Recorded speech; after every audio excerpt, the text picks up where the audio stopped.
মোহাম্মদের কাছে বনু কুরাইজা বিশ্বাসঘাতকতার কাছে সংবাদটা দিয়ে জিব্রাইল, মোহাম্মদ সেখানে কি সাক্ষী প্রমাণ হাজির করেছে? মোহাম্মদকে সেখানে আপনার মোহাম্মদের সাহাবীরা যখন বলেছে বিশ্বাসঘাতকতা করেছে, তাদের কাছে জিজ্ঞাসা করেছে তোমরা বিশ্বাসঘাতকতা করেছো, অমুকে অমুকে বিশ্বাসঘাতকতা করেছে, এই হচ্ছে প্রমাণ, এগুলো জিজ্ঞাসা করেছে? এগুলো জিজ্ঞাসা করেনি মোহাম্মদ। তারা তারা আপনি যে বললেন তারা কেউ বলেনি আমরা বিশ্বাসঘাতকতা করেছি, এটা তারা করিনি, এটা তারা কেউ দাবি করেছে কিনা? আরে মোহাম্মদকে জিজ্ঞাসা করেছে তাদেরকে সামনে দাঁড় করিয়ে, যেভাবে আদালতে জিজ্ঞাসা করে। আপনার সময় শেষ, আপনি প্রস্তুত করে ফেলেছেন। হ্যাঁ বলুন। ঠিক আছে, ধন্যবাদ। আমি আবার একটু ফ্রেমটা রেডি করে নেই। এখন শেষ 2টা স্লটের ভেতরে আপনি 5 মিনিট বলেছেন, এখন মাহবুব ভাই আপনি 5 মিনিট বলবেন, তারপরে আপনাদের লাস্ট 5 মিনিট থাকবে। তো ওনার আরো 10 মিনিট থাকবে, জানি আমি। ওনার আরো 10 মিনিট থাকবে। আর দর্শকবৃন্দকে আমি বলে দিতে চাই যে এখানে আমাদের আলোচনাতে একটা প্রারম্ভিক একটা বিষয় ছিল যে যদি কেউ কারো তথ্যের ব্যাপারে চ্যালেঞ্জ করে রেফারেন্স দেখাইতে যদি লাগে, সেক্ষেত্রে আমরা টাইমের ব্যাপারটা একটু হয়তো পজ করব। তো খুব বেশি যে এখানে আমার কাছে চুক্তিপত্র দেখতে চেয়েছে, আমি ওই চুক্তিপত্র আমার এই আল বিদায়া ওয়ান নিহায়া থেকে দেখাইছি, ইবনে হিশাম থেকে দেখাইছি। উনার কিতাবেও চুক্তিপত্র আছে, উনি যে অনুবাদটা করেছেন, যে কিতাবটা অনুবাদ করেছেন, সেখানেও চুক্তিপত্র আছে, সেখানেও মদিনা সনদ লেখা আছে। যদিও মদিনা সনদ যে নাম, এই নামটার কোনো মানে নেই। এই জিনিসগুলো আমরা আপনাদের এই স্লট শেষ হোক, তারপরে আমরা এই জিনিসগুলোতে আবার ফার্দার করতে পারবো। তাহলে আপনার সময় আমরা শুরু করতেছি এখন, আপনার সময় শুরু হচ্ছে। মাহবুব ভাই আপনি বলতে পারেন।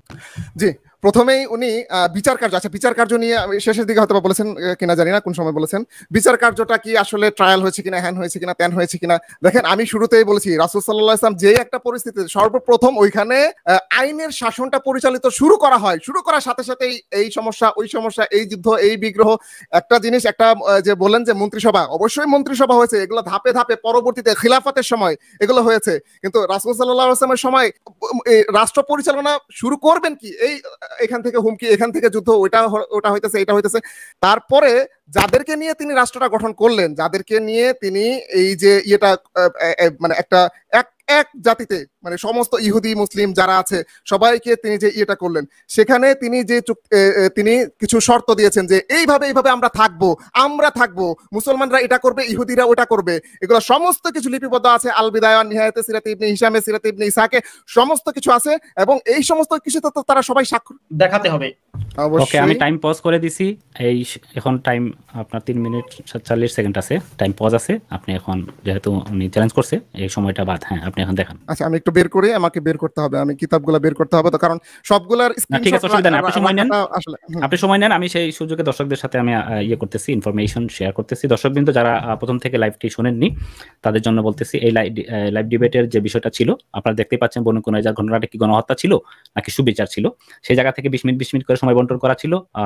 প্রথমে মাহবুব ভাই 20 মিনিট বলেছেন, মাসুদ ভাই তার 10 মিনিট রেখে দিয়েছেন, এখন হয়তো উনি পরে ব্যবহার করবেন। তারপরে 5টি স্লটে 5 মিনিট করে ওনারা সময় পেয়েছেন। সেই সময়ের ভেতর থেকেই আলোচনা এখন শেষের 2টা স্লটে এসে পৌঁছিয়েছে।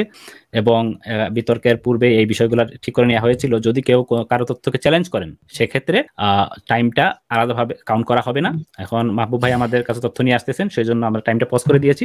উনি যখন রেডি হবেন তখনই শুধু আমরা স্ক্রিনটা শেয়ার দিয়েছি, দেখেন শেয়ার দিয়েছেন, স্ক্রিনটা শেয়ার দিয়েছি। ওকে, আপনার সময় আবার এখন সময় শুরু হচ্ছে। ওকে, জি, না এখানে সময় শুরু হবে। ও সরি, রাইট, এটা চ্যালেঞ্জের পার্ট, সরি। ঠিক আছে, আমি দাঁড়ান, আমি এটাকে বড় করে দিচ্ছি। সো দর্শকবৃন্দ, এই সময়টা কাউন্ট হবে না, কারণ হচ্ছে এটাকে চ্যালেঞ্জের জবাব দিচ্ছেন, এই জন্য। হ্যাঁ, কিতাবের নামটা কি? যে আল বিদায়া ওয়ান নিহায়া, যেটা ইবনে কাসির রাহিমাহুল্লাহ তিনি লিখেছেন, এটা অনুবাদ করেছে ইসলামিক ফাউন্ডেশন। এটার হলো 3য় খণ্ড, 3 নম্বর খণ্ডে। এটা ইবনে হিশামেও পাওয়া যায়। ইবনে হিশাম আমি এই মুহূর্তে বের করতে গেলে একটু সময় লাগবে, যাই হোক আমি এখান থেকে দেখাচ্ছি। মুহাজির ও আনসারদের মধ্যে স্বাক্ষরিত চুক্তিপত্র, ইহুদিরাও এই চুক্তিতে অন্তর্ভুক্ত। এক জাতি হিসাবে তারা জিহাদে অংশগ্রহণ করবে অন্যদের মোকাবেলায়। মদিনা যে রাষ্ট্র, মদিনা রাষ্ট্রের বিরুদ্ধে যেই আসুক, যদি ইহুদিদের বিরুদ্ধেও কেউ আসে, তখন মুসলমানরা তাদেরকে রক্ষা করবে। মুসলমানদের বিরুদ্ধে কেউ আসলে মুসলমানরা তাদেরকে রক্ষা করবে। কুরাইশি মুহাজিররা তাদের কর্তৃত্বে বহাল থাকবে। তারা রীতি অনুযায়ী নিজেদের রক্তপণ পরিশোধ করবে এবং প্রচলিত নিয়ম অনুযায়ী ইনসাফের ভিত্তিতে বন্দীদের মুক্তিপণ পরিশোধ করবে। এটা হচ্ছে যুদ্ধের কাহিনী। পরে একটু থামাই, এখানে মদিনা রাষ্ট্র কথাটা নেই, আপনি যা লেখা আছে তাই বলুন। হ্যাঁ, মানে এটাকে কি আপনার রাষ্ট্র, মানে আচ্ছা, রাষ্ট্র বলতে আপনি কি বুঝেন? রাষ্ট্র বলতে রাষ্ট্র গঠিত হচ্ছে, এখানে একটা রাষ্ট্র গঠিত হচ্ছে। রাষ্ট্র বলতে কি, আমি কি আপনাকে একটু দেখাবো? রাষ্ট্র একটা গঠিত হচ্ছে, আমি বলছি না যে এটা একেবারে কমপ্লিট একটা, মানে একটা দেশ।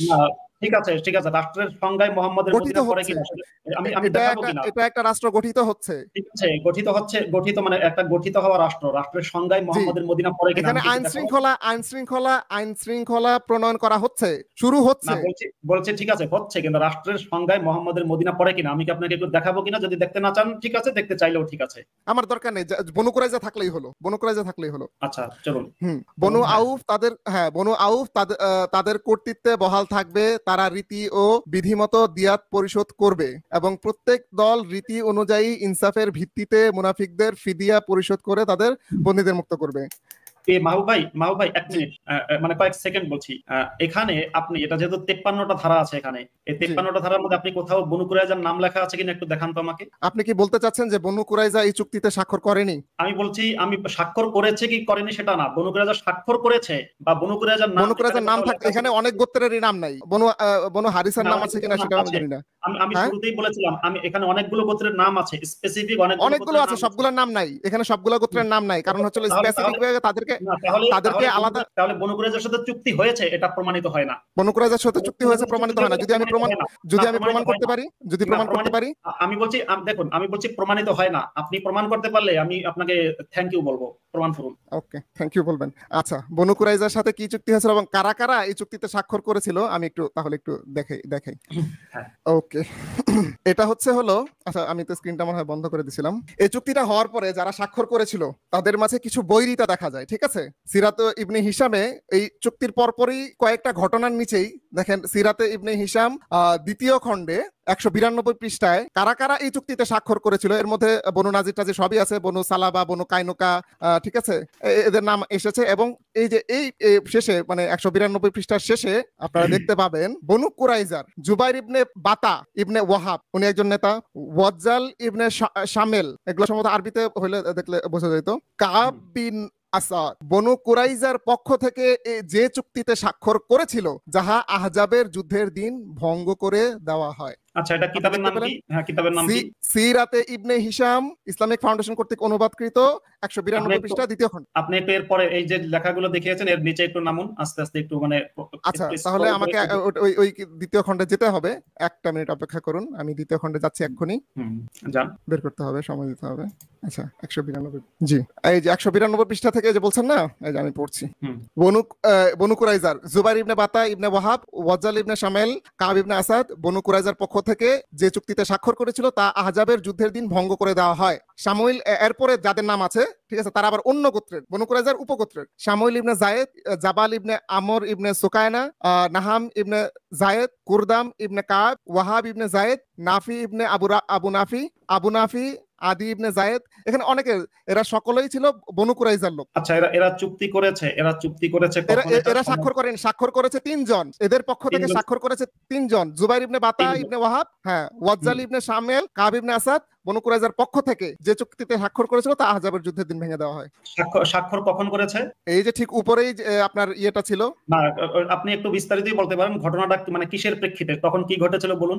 জি, যখন এই চুক্তিটা করা হয়, চুক্তির পরে ইহুদিদের সময়টা, আচ্ছা এই সময়টা হলো যে আজান যখন হয়েছিল, আজানের যখন শুরুয়াত হয়, ঠিক আছে, আমি দেখাচ্ছি সালটাই দেখাচ্ছি। এই যে চুক্তিটা শেষ হয়েছে, ঠিক আছে, এই চুক্তিটা শেষ হওয়ার পর আনসার ও মুহাজিরের গণের মধ্যে ভ্রাতৃত্ব স্থাপন, এগুলো কিছু বলা হচ্ছে, ঠিক আছে, এগুলো কিন্তু বলা হচ্ছে, ঠিক আছে।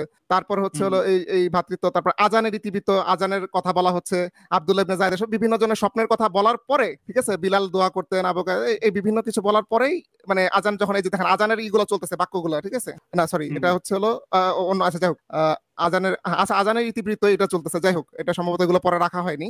এরপরেই এই যে ইহুদিদের বৈরিতার মধ্যে যারা বৈরিতা করেছিল, বনু নাজির, বনু সালাবা, বনু কাইনুকা, ঠিক আছে, তারপরে যে বনু কুরাইজা, ঠিক আছে, তারা বৈরিতামূলক একটা ভাব করেছিল, এই এদের কথাই বলা হচ্ছে। এবং এরা আহজাবের যুদ্ধের দিন এই চুক্তিটা ভঙ্গ করে দেয়, যদিও তারা মাঝখানে আরেকবার ভেঙেছিল, রাসূল সাল্লাল্লাহু আলাইহি ওয়াসাল্লাম আবার তাদেরকে চুক্তি করিয়েছেন, তাদের অভিযান চালিয়েছেন। মাঝখানে ভেঙেছিল কবে সেটা একটু দেখান। আচ্ছা, মাঝখানে ভেঙেছিল যখন, আচ্ছা এটা আমি সহিহ হাদিস থেকে দেখাচ্ছি, প্রমাণ দেখাচ্ছি সহিহ হাদিস থেকে, সেটা হলো আমি একটু বের করতে হবে।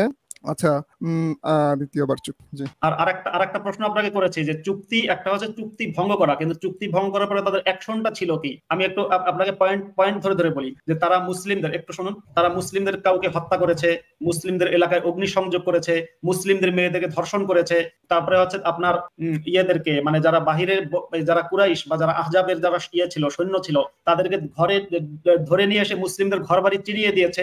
এই ধরনের এগুলো যদি না করে সে অপরাধী হবে না নাকি? এই ধরনের এগুলো করেছে কি করেনি, অর্থাৎ একটা হচ্ছে চুক্তি ভঙ্গ করেছে, এগুলো করতে চেয়েছে করার সময় হাতে নাতে ধরা হয়েছে। আচ্ছা আপনাকে একটা কথা বলি, আপনি বলছেন এগুলো করতে আপনি নিজেই দেখালেন আবু সুফিয়ান। হ্যাঁ ঠিক আছে, আপনি বলছেন করতে চেয়েছে কিন্তু তারা করেনি, এটা কি মানেন? করতে পারেনি ভাই, পারেনি, করতে দেওয়া হয়নি। ওকে, করতে দেওয়া হয়নি, তাদেরকে সাথে সাথে কৌশলে আটকানো হয়েছে এবং পরবর্তীতে তাদের বিরুদ্ধে ব্যবস্থা নেওয়া হয়েছে। আচ্ছা করতে চেয়েছে, করতে দেওয়া হয়নি, দেওয়া হয়নি তাদেরকে। আমি আপনার কথাটার সাথে এখন, যদিও আপনার কথাটা ঠিক না, তবুও আমি বলছি, তবুও তর্কের খাতিরে আপনার এই কথার উপরে দাঁড়িয়ে আমি আপনাকে না তর্কের খাতিরে তো মানার কোনো কথাই না। এটা আপনি নিজেই দেখালেন, আবু সুফিয়ান নিজেই বলছে যে বনু কুরাইজা ওয়াদার বরখেলাপ করেছে। ওয়াদার বরখেলাপ করেছে আবু সুফিয়ানের সাথে, আর আবু সুফিয়ানের সাথে ওয়াদার বরখেলাপ বরখেলাপ করেনি, আবু সুফিয়ান এটা বলছে। এবং কি জন্য বলছে এটার পিছনে যে কাহিনীটা আছে সেটাই তো আপনি জানেন। আবু সুফিয়ানের সাথে একটু শুনুন, 1971 সালের মুক্তিযুদ্ধে কেউ পাকিস্তানিদের সাথে ওয়াদার বরখেলাপ করেছে, এর মানেই হচ্ছে সে মুক্তিযোদ্ধার পক্ষে। একই সাথে একটু আমাকে শেষ করতে দেবেন, একই সাথে 1971 সালের মুক্তিযুদ্ধে কেউ, আরে ভাই আপনি না এটা পয়েন্ট নিয়ে নিছেন তো আপনি পয়েন্ট, এটা ওরা তো ভঙ্গ করে না, আবু সুফিয়ান বলছে ওরা ভঙ্গ করেছে, অথচ ওরা ভঙ্গ করেনি তো। না আবু সুফিয়ান যখন বলেছে না আপনি হাদিস থেকে যখন মোহাম্মদ বলল ভঙ্গ করেছে, মোহাম্মদ এটা বিশ্বাস করছেন কারণ মোহাম্মদ আপনার নবী। আরে ভাই এখানে কাহিনী আছে তো, এখানে সাক্ষী আমার সাক্ষী আছে তো, আমার সাক্ষী। আপনারা মনে হয় সময় বেশি নিয়ে নিচ্ছেন ওই চ্যালেঞ্জের টাইমটাতে। কিন্তু ইসলামিক সোর্সে আমি বলি, সে কিন্তু সেই ইসলামিক সোর্সে বলছে। আমি আপনার সাথে প্রয়োজন এখন 1-to-1 ডিবেট করব। আর যদি আমি এটা বলছি না আবু সুফিয়ান মনে, এখানে কিন্তু আবু সুফিয়ান বলা মানে এটা সত্য ঘটনা, এটা বলছে এটা তো সত্য। আবু সুফিয়ান যে বলেছে এটা সত্য, কিন্তু আবু সুফিয়ান মনে করেছিল, এইজন্য সে এই ঘটনাটা যদি না দেখায় তাহলে আপনি অবশ্যই বুঝবেন মনে করেছে ঘটনাটা। একটু আচ্ছা আমি একটু শাইনুর ভাইকে জিজ্ঞাসা করি যে শাইনুর ভাই, আপনি এবং মাহবুব ভাই আপনারা দুজনে কি একমত আছেন যে এখন এই হ্যান্ড টু হ্যান্ড কমব্যাট হতে পারে? যদি আপনার কাছে নেই আপনার সাথে হ্যান্ড টু হ্যান্ড বলতে আমি বোঝাচ্ছি যে মানে এখন দাঁড়ান আমি বলি, আপনার সময় ছাড়া লিমিটলেস তর্ক হবে, সেটা হতে পারে ঠিক আছে, কিন্তু 3 মিনিট 42 সেকেন্ড আছে মাহবুব ভাই, সেটা আপনি পরে নিতে পারেন। এই মুহূর্তে থেকে শেষের যে আপনাদের 5 মিনিট আছে, আপনারা যদি চান কনভারসেশনের ভিতরে এগিয়ে যেতে, তাহলে আমি সেটা করতে পারি। এই কনভারসেশন শেষ হওয়ার পরে আপনি আবার ওই আপনার 10 মিনিট আপনি পাবেন, আর আপনার এই প্রায় 4 মিনিটের মতো আছে মাহবুব ভাই এই স্লটে, আপনি কিন্তু 3 মিনিট। এটা কি আমাদের শেষ সেশন? এটা না, আরেকটা সেশন আছে, ওই সেশনটাকে কাট করে দিয়ে এখন আপনারা কনভারসেশন যদি করতে চান, যেহেতু লম্বা হচ্ছে, আমি শেষের সেশনটা কাট করে দিয়ে আপনাদের কনভারসেশনে দিচ্ছি। এটা আপনারা করতেছেন, এটা আপনারা কন্টিনিউ করেন, এটা আমি দেখব। কনভারসেশনে দিলে একটু মাহবুব ভাই একটু স্যার, কনভারসেশনে দিলে একটা শর্ত, সেটা হচ্ছে বক্তব্য লম্বা করা যাবে না, এখন শুধু যুক্তি এবং দলিল প্রমাণ নিয়ে কথা হবে। আর একটা শর্ত হচ্ছে একজন কথা বললে আরেকজন থামিয়ে দেবে না, প্রয়োজনে যিনি মডারেটর আছেন যেভাবে আপনারা করতেছেন এভাবে করতে থাকেন। এটা তো এত নিয়ম, কনভারসেশনে এত নিয়ম বাধা চলবে হবে না আর কি। আমি বলবো আপনারা এটা ঠিক যে আমাকে আটকানো যাবে না। হ্যাঁ বলুন, আপনি বলুন। আমি আমার বক্তব্যটা বলে দেই। আমি আবু সুফিয়ান অবশ্যই বলেছে যে বনু কুরাইজা ওয়াদা বরখেলাপ করেছে, কিন্তু আবু সুফিয়ান নিজেই জানে না যে আসলে ওয়াদা বরখেলাপ করে নাই, তারা জাস্ট জিম্মি চেয়েছিল। আবু সুফিয়ানকে তো এখানে ধোকার মধ্যে রাখা হয়েছে। আবু সুফিয়ানকে বলা হয়েছে যে তুমি যদি তাদেরকে জিম্মি দাও তাহলে তারা মুহাম্মদের হাতে তুলে দেবে। আসলে তারা তা করবে না, তারা চেয়েছিল জিম্মি দিলে আমরা পিছন থেকে গিয়ে তাহলে আমরা একটা পয়েন্টে ঢুকে গেলাম যে বনু কুরাইজা লোকের কিছু মানুষ আবু সুফিয়ানকে বলেছিল যে তুমি তোমার কয়েকজন মানে বয়স্ক বা কয়েকজন প্রবীণ ব্যক্তিকে তুমি আমাদের কাছে জিম্মি হিসেবে দাও, নয়তো তুমি আমাদের পক্ষে থাকবা, সেটা আমরা বিশ্বাস করি না, এই কথা বলেছিল। ঠিক তো? পক্ষে থাকবা এটা বিশ্বাস করি না আপনি তো পড়েননি।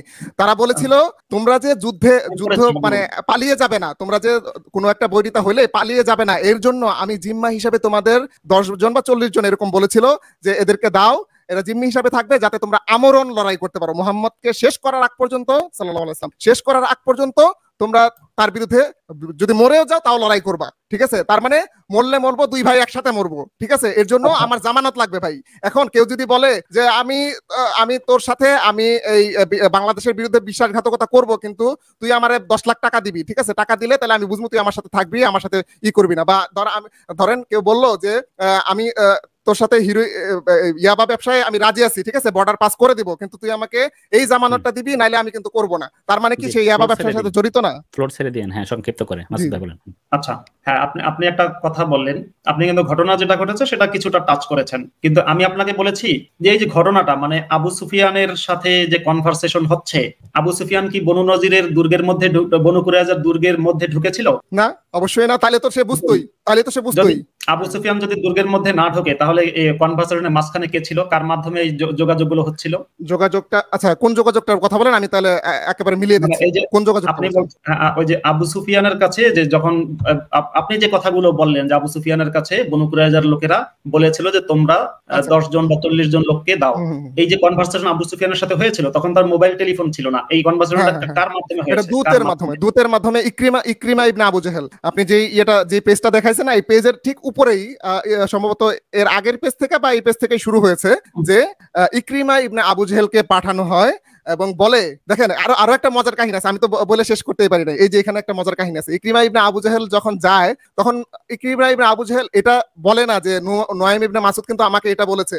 সে জাস্ট একটা ভান ধরে বলে যে আমি কিছুই, মানে ধরে যে আমি কিছুই জানি না, এইভাবে যায় বলে যে হে বনু কুরাইজা, ঠিক আছে, আমাদের গবাদি পশুগুলো খাবার পাচ্ছে না, ওই উট ঘোড়া এগুলো খাবার পাচ্ছে না, ঠিক আছে, আমরা এক্ষুনি মুহাম্মদকে সমূলে শেষ করব, আক্রমণ করব, প্রবল আক্রমণ করব, তোমরা পিছন থেকে আক্রমণ করো। তখন বনু কুরাইজা কি বলছে যে আজকে সাবাতের দিন, আপনারা সবাই জানেন যে সাবাতের দিন ইহুদিদের হচ্ছে হলো, তারা বলতেছে আমরা কাজও করি না, এই দিন আমরা কাজও করি না, সুতরাং তোমাদের সাথে আমরা যুদ্ধে অংশগ্রহণ করবো কি, আমরা রবিবার দিন করব, কিন্তু একটা শর্ত আছে, এই শর্তটা হচ্ছে হলো তোমাদের 10 জন বা 40 জন জিম্মি আমাদের কাছে রাখতে হবে, মান্যগণ্য ব্যক্তি কুরাইশদের মধ্য থেকে রাখবা, তারপর তোমরা ওদিক থেকে করবা, আমরা এদিক থেকে করব, দুই পাশ থেকে মুহাম্মদকে শেষ করে দেব। এটা ছিল তাদের প্ল্যান। আচ্ছা, ঠিক আছে, এবার আপনাকে আমি কিন্তু আগে একটা প্রশ্ন করেছিলাম যে যুদ্ধাপরাধীদের বা যুদ্ধাপরাধী না, ধরুন যে বিশ্বাসঘাতক বা দেশের রাষ্ট্র, যদিও মদিনা কোনো রাষ্ট্র না, মদিনা রাষ্ট্রের পর্যায়ে যায় না, মুহাম্মদের একটা গোত্রীয় শাসন ছিল সেটা, তবুও ধরলাম যে মদিনার যে ওই গোত্রীয় শাসন ব্যবস্থা, সেই শাসন ব্যবস্থায়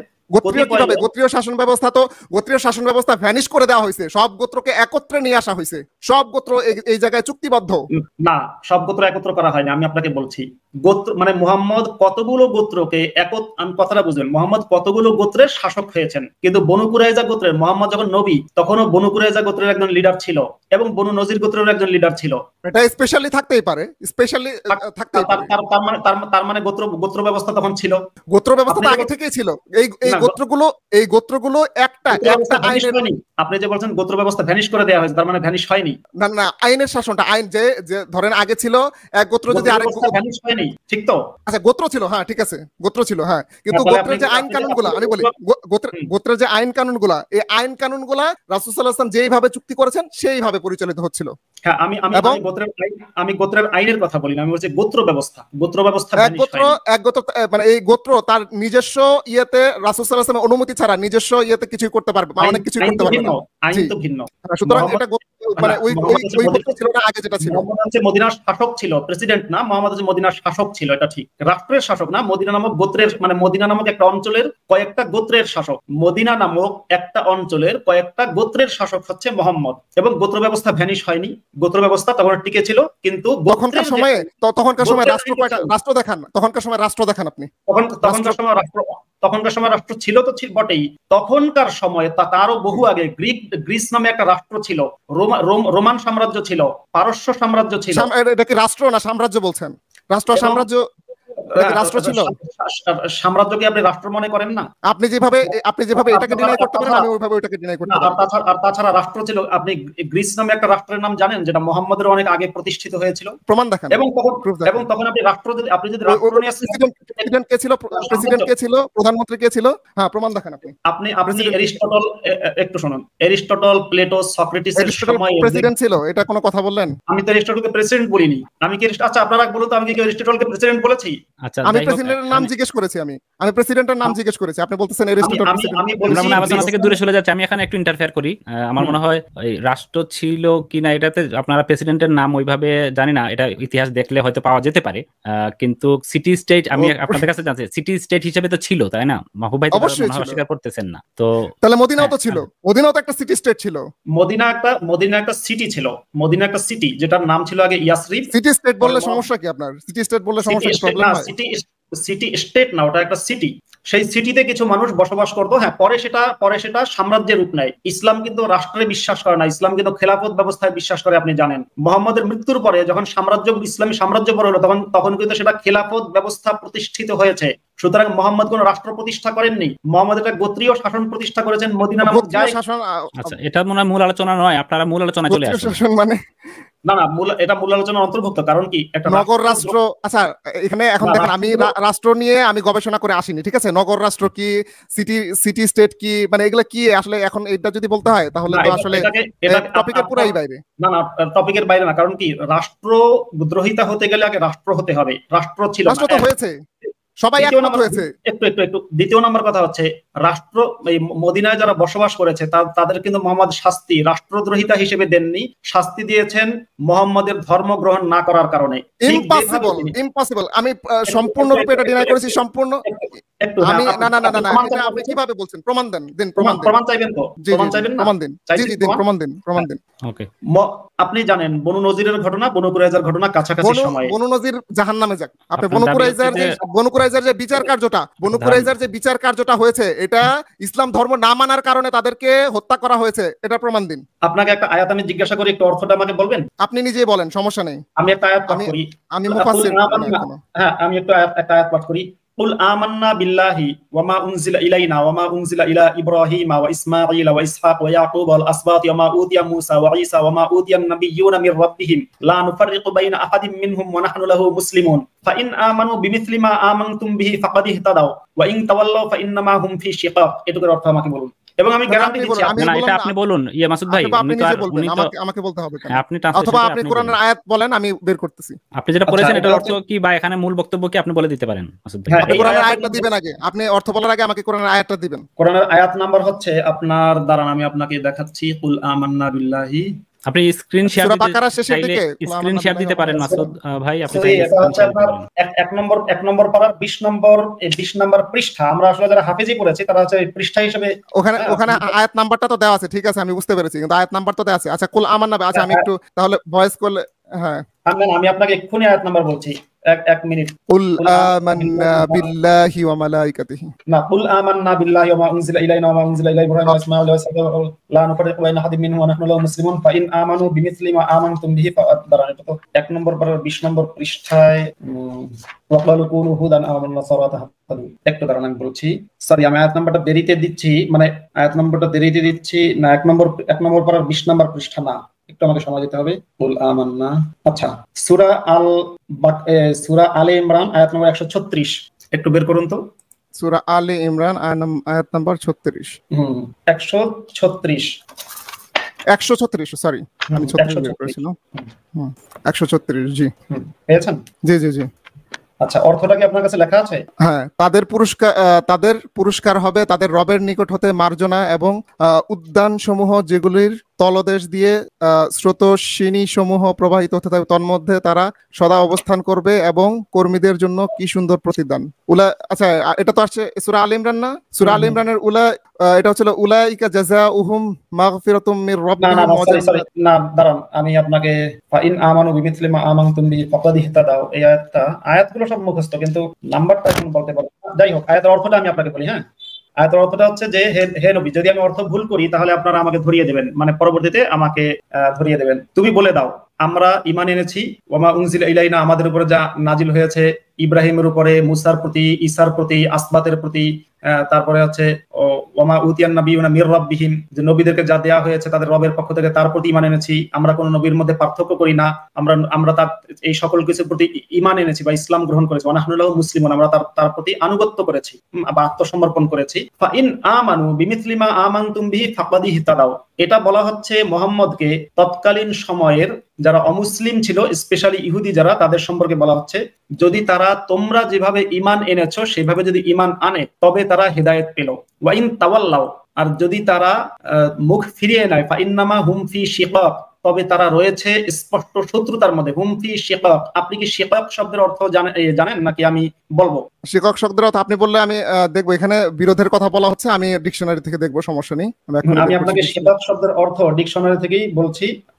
এবং তার মানে ওয়াইন তাওয়াল্লাহ যদি তারা মুখ ফিরিয়ে নেয়, মানে এটার সাথে বনু কুরাইজার কি সম্পর্ক আমি আসলে বুঝতেছি না। আপনি আপনি আপনি যখন এটা জিজ্ঞাসা করছেন তখন সেটা আমার বলতে হবে সূরা আল বাকারা 136 কুলু আমান্না বিল্লাহি। হ্যাঁ 136-37 নম্বর আয়াত। বনু কুরাইজার ঘটনার সাথে মিল কি? মিল হচ্ছে আপনি জানেন শিকাক মানে হচ্ছে কারো প্রতি কষ্ট সৃষ্টি করা, কষ্ট দেয়া, চাপ প্রয়োগ করা এবং শত্রুতা করা, চাপ প্রয়োগের মাধ্যমে শত্রুতা করা। এখানে বলা হচ্ছে ওয়াইন তাওয়াল্লাহ, যদি তারা মুখ ফিরিয়ে নেয়, যদি তারা তোমরা মুসলমানরা যেরকম ঈমান এনেছো সেরকম ঈমান যদি না আনে সেটাকে শত্রুতা হিসেবে দেখা হবে, সেটাকেই শত্রুতা হিসেবে দেখা হবে ইসলাম গ্রহণ না করলে। এই আয়াতের এই বক্তব্যের সাথে কি আপনি একমত? আচ্ছা, ওয়াইন তাওয়াল্লাহ না, ইসলাম গ্রহণ করলে বলতে বুঝলাম না এখানে ইসলাম গ্রহণ। ওয়াইন তাওয়াল্লাহ, আর তারা যদি মুখ ফিরিয়ে নেয়, যদি না করে, অমুসলিমরা যদি ফাইন আমানু বিমিসলি মা আমানতুম, হ্যাঁ ফাইন আমানু, তবে যদি ঈমান আনে, আমানু বিমিসলি অনুরূপ, মা আমানতুম তোমরা ঈমান এনেছো, বিহি ফাকাদিহ তাদাও সঠিক, তবে সঠিক পথ পাবে। ওয়াইন তাওয়াল্লাহ, হ্যাঁ তারা হ্যাঁ বিরোধিতা করলো, হ্যাঁ ঠিক আছে, সমস্যা কি? হ্যাঁ ফাইন আমানু বিমিসলি মা আমানতুম বিহি ফাকাদিহ তাদাও ওয়াইন তাওয়াল্লাহ ফাইন্নামা হুম ফি শিকাক। এই আয়াতের যে বক্তব্যটা, যে ইসলাম গ্রহণ যদি তারা না করে তাহলে তারা স্পষ্ট বা তারা শত্রুতার মধ্যে আছে, এই বক্তব্য বিরোধিতা করলো, বিরোধিতার মধ্যে লিপ্ত হলো। হ্যাঁ না, বিরোধিতা নেই, বিরোধিতা কিন্তু নেই। অর্থ না, শিক্ষকের অর্থ আপনি, আচ্ছা আমি এক্ষুনি ডিকশনারি তাহলে বের করতে হবে, বের করুন। না, বিরোধিতা করা সেটা না কিন্তু। ওয়াইন তাওয়াল্লাহ মানে কি? তাওয়াল্লাহ মানে কি? মুখ ফিরিয়ে নেয়, মুখ ফিরিয়ে নেয়। মুখ ফিরিয়ে নেয় কিসের থেকে মুখ ফিরিয়ে নেয় বলুন তো? ওই যে ঈমান যেভাবে রাসূল সাল্লাল্লাহু আলাইহি ওয়াসাল্লাম বলছে, এভাবে ঈমান আনলে। মানে কিসের থেকে মুখ ফিরিয়ে নেয় একটু আমাকে, সরি আমি ঈমান থেকে রাসূল সাল্লাল্লাহু হ্যাঁ, যদি তারা ঈমান থেকে মুখ ফিরিয়ে নেয় তাহলে তারা রয়েছে কিসের মধ্যে? বিরোধিতার মধ্যে রয়েছে। হ্যাঁ, বিরোধিতার মধ্যে রয়েছে বা শত্রুতার মধ্যে রয়েছে। শিকাক শব্দের অর্থ শত্রুতা, এটা কি আপনি জানেন? আচ্ছা, আমি এক্ষুনি বের করতেছি আর ডিকশনারি করে। আচ্ছা, ফাজ শিন কই থেকে শিন একটু বের করুন। আরবি ডিকশনারি তো একটু সময় লাগতেছে। আমি আপনাকে বলে দিচ্ছি শিকাক শব্দের অর্থ আমি আপনাকে ডিকশনারি থেকে বের করে আমি একটি চাইলে স্ক্রিনে দেখাতে পারি, একেবারে ডিকশনারি থেকেই বলছি। তারিফ ওয়া মানা শিকাক ফি মুজামিল মাগানি আল জামি' মুজামিল আরবিয়্যুন, সেখানে লেখা আছে জামু শিকাক। শিকাক হচ্ছে সিগাতু মুবাল, আচ্ছা না, শিকাকটা না, শিকাক মাসদারুন, আচ্ছা ইখতিলাফুন ওয়া ইনকিসামুন খুসুমাতুন ওয়া আদামু ইত্তিফাকিন আদাওয়াতুন। শিকাকের একটা অর্থ আছে ঐক্যমত্য না হওয়া, এবং এটাই লেখা আছে। হ্যাঁ, এটাই আছে। আপনি শুধুমাত্র শত্রুতা কেন ধরে নিচ্ছেন? শুধুমাত্র শত্রুতা কেন ধরে নেবেন? না, আদাওয়াতুন শিকাকের একটা অর্থ আছে কিনা, শিকাকের অর্থ আদাওয়াতুন হয় কিনা? হ্যাঁ, শক্ত বিরোধিতা করা। হ্যাঁ পাইছি, শক্ত বিরোধিতা করা। শক্ত বিরোধিতা করা, আচ্ছা শক্ত বিরোধিতা। তাহলে ওয়াইন তাওয়াল্লাহু ফাইন্নামা হুম ফি শিকাক, এটার দ্বারা কি বোঝা যায়? তারা যে শক্ত বিরোধিতা করেছিল, আমি কি প্রমাণ দিব আপনাকে? না, আমি এই আয়াতের অর্থটা জানতে চাচ্ছি, এটাতে আপনি কি বুঝলেন? আমি আপনার শক্ত বিরোধিতা অর্থটা নিলাম, এটা দিয়ে আপনি কি বুঝলেন এই আয়াত? তার মানে বুঝে নেবে তারা শক্ত বিরোধিতা করছে। হ্যাঁ, মানে তারা সত্য যেন আপনি বুঝতে পারছেন না হয়তো। আমি বলছি ওয়াইন তাওয়াল্লাহু ফাইন্নামা মুখ ফিরিয়ে নেয়, তার মানে হ্যাঁ, এটা দিয়ে আপনি কি বুঝলেন? পুরো এইটুকুর অর্থটা আপনি আমাকে কি বুঝলেন সেটা বলুন। যদি তারা মুখ ফিরিয়ে নেয় তাহলে তারা শক্ত বিরোধিতা করছে আর কি। হ্যাঁ, বিরোধিতার মধ্যে লিপ্ত। মানে মুখ ফিরিয়ে নেয় কিসের থেকে? ঈমান আনা থেকে।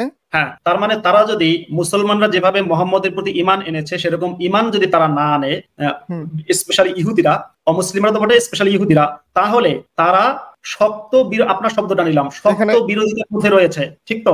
এখানে স্পেশালি ইহুদিরা কোথায় আছে? আপনি আয়াতের তাফসীর কি আমি আপনাকে দেখাবো? কোন তাফসীর থেকে দেখাবেন বলেন, আমিও বের করি। ইবনে কাসির থেকে দেখাবো। হ্যাঁ, ইবনে কাসির বের করতেছি, এক মিনিট। ইবনে কাসির, হ্যাঁ দেখুন। আপনারা যদি সম্ভব হয় স্ক্রিনটা শেয়ার দিন, তাহলে আমাদের দর্শকরা বুঝতে পারবে। আপনি তাবারিও দেখতে পারেন, আমি আপনাকে তাবারি, হ্যাঁ না, তাবারিতে অনেক জয়ীফ জাল রিওয়ায়াত আছে অনেক। না, তাবারির এই রিওয়ায়াতটা জাল না, আমি আপনাকে যেটা দেখাবো, এবং তাবারি সহিহ, তাবারিকে কেউ জাল বলেনি, তাবারি মুতাকাদ্দিমিনদের একজন। কিন্তু তাবারিকে জাল বলছি না আমি, তাবারির মধ্যে অনেক জাল রিওয়ায়াত আছে যেগুলো তাবারি নিজেই বলেছেন যে এগুলা কি করতে হবে, আমরা দেখি না। প্রথম কথা, তাবারিতে জাল রিওয়ায়াত আমি আছে এটা আমার জানা নেই। তাবারিতে দুর্বল থাকলে তাবারির যে বক্তব্য ওখানে দেখতে পাবেন। তাবারিতে দুর্বল থাকলে সেটা তাবারি নিজেই বলেছেন এটা দুর্বল। এবং অনেক হাদিস এমন আছে যেটা তিনি নিজেও তাহকিক করেননি। আচ্ছা ঠিক আছে, আমি তাহলে সূরা বাকারার হচ্ছে হলো 136। না, এটা আগে শেষ করি। না ভাই, এটা আগে যেটা দেখাচ্ছি এটাই তো বলতেছি, সূরা বাকারার 136। এখন দেখেন প্রসঙ্গ থেকে আমরা, হ্যাঁ শেয়ার করেন, জি শেয়ার করেন, স্ক্রিন শেয়ার করি। শাইনুর ভাই একটু স্ক্রিন শেয়ার করে দিন ভাই। তাফসিরে তাবারি আছে, আপনি কি একটু পড়ে শোনাবেন আমাকে এখানে কি লেখা আছে? না, আমি আরব ছাড়া আমার ফ্লুয়েন্টলি পড়া সম্ভব না, আপনি বলেন। আচ্ছা, অবশ্য আপনি যদি আমাকে যে কোনো আরবি দেখান, এরা থাকুক বা না থাকুক আমাকে বলবেন, আমি অর্থ করে দেব। সমস্যা নেই, আপনি মুফতি সাহেব, আমি তো মুফতি না, আমি দাবি করিনি মুফতি আমি। আচ্ছা, ক্বালা আবু জাফর, তাফসীরের মধ্যে আবু জাফর বা তাবারি বলছেন, ইয়ানি তাআলা যাকারহু বিকাউলিহি, যে আল্লাহ এই কথা দ্বারা বোঝাচ্ছেন এই যে লালটা, ফাইন আমানু বিমিসলি মা আমানতুম বিহি, যে তারা যদি তোমাদের মতো ঈমান আনে, এর উদ্দেশ্য হচ্ছে ফাইন সাদ্দাকাল ইয়াহুদ ওয়ান নাসারা বিল্লাহি ওয়া মা উনজিলা ইলাইকুম ওয়া মা উনজিলা ইলা ইব্রাহিম ওয়া ইসমাঈল ওয়া ইসহাক ওয়া ইয়াকুব ওয়া আসবাত মাউত মুসা ওয়া ঈসা মাউত নাবিয়্যিন ইয়াহুদা ওয়ান নাসারা, ইয়াহুদা ওয়ান নাসারা, আপনি স্পেশালি ইহুদি পাইলেন কোথায়? আমি কিন্তু আপনাকে তখন শুধু ইহুদি বলিনি, আমি বলেছি অমুসলিমদের লক্ষ্য করা। স্পেশালি বলেছেন ইহুদি, স্পেশালি ইহুদি কই? ইহুদি নাসারা আছে তো এখানে, নাসারা কারা?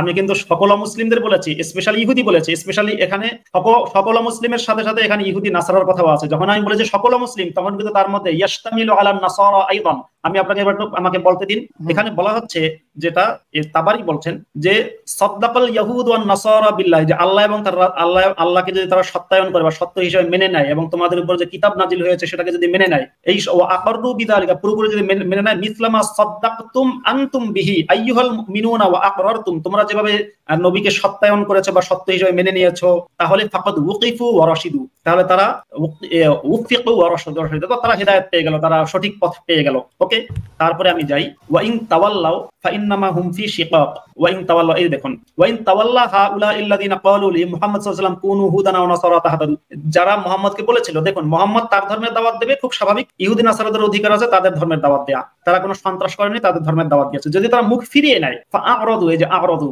হ্যাঁ, ফালাম ইউমিনু বিমিসলি মা ঈমানিকুম আইয়ুহাল মুমিনুন, তোমরা যেভাবে ঈমান এনেছো সেভাবে যদি তারা ঈমান না আনে, তাহলে কি আপনি মূল পয়েন্টটা জানতো আসলে, মানে এটার সাথে আমি আসলে আমি কোথায় আজকে কি আলোচনা করতেছি আমি নিজেও ভুলে গেছি। মানে এখানে স্ক্রলে কি আছে এটা যদি না দেখে কেউ, মানে সে নিজেও ভুলে যাবে যে আসলে কি নিয়ে আলোচনা চলতেছে। আমরা মনে হয় মূল জায়গায় চলে আসি মাসুদ ভাই।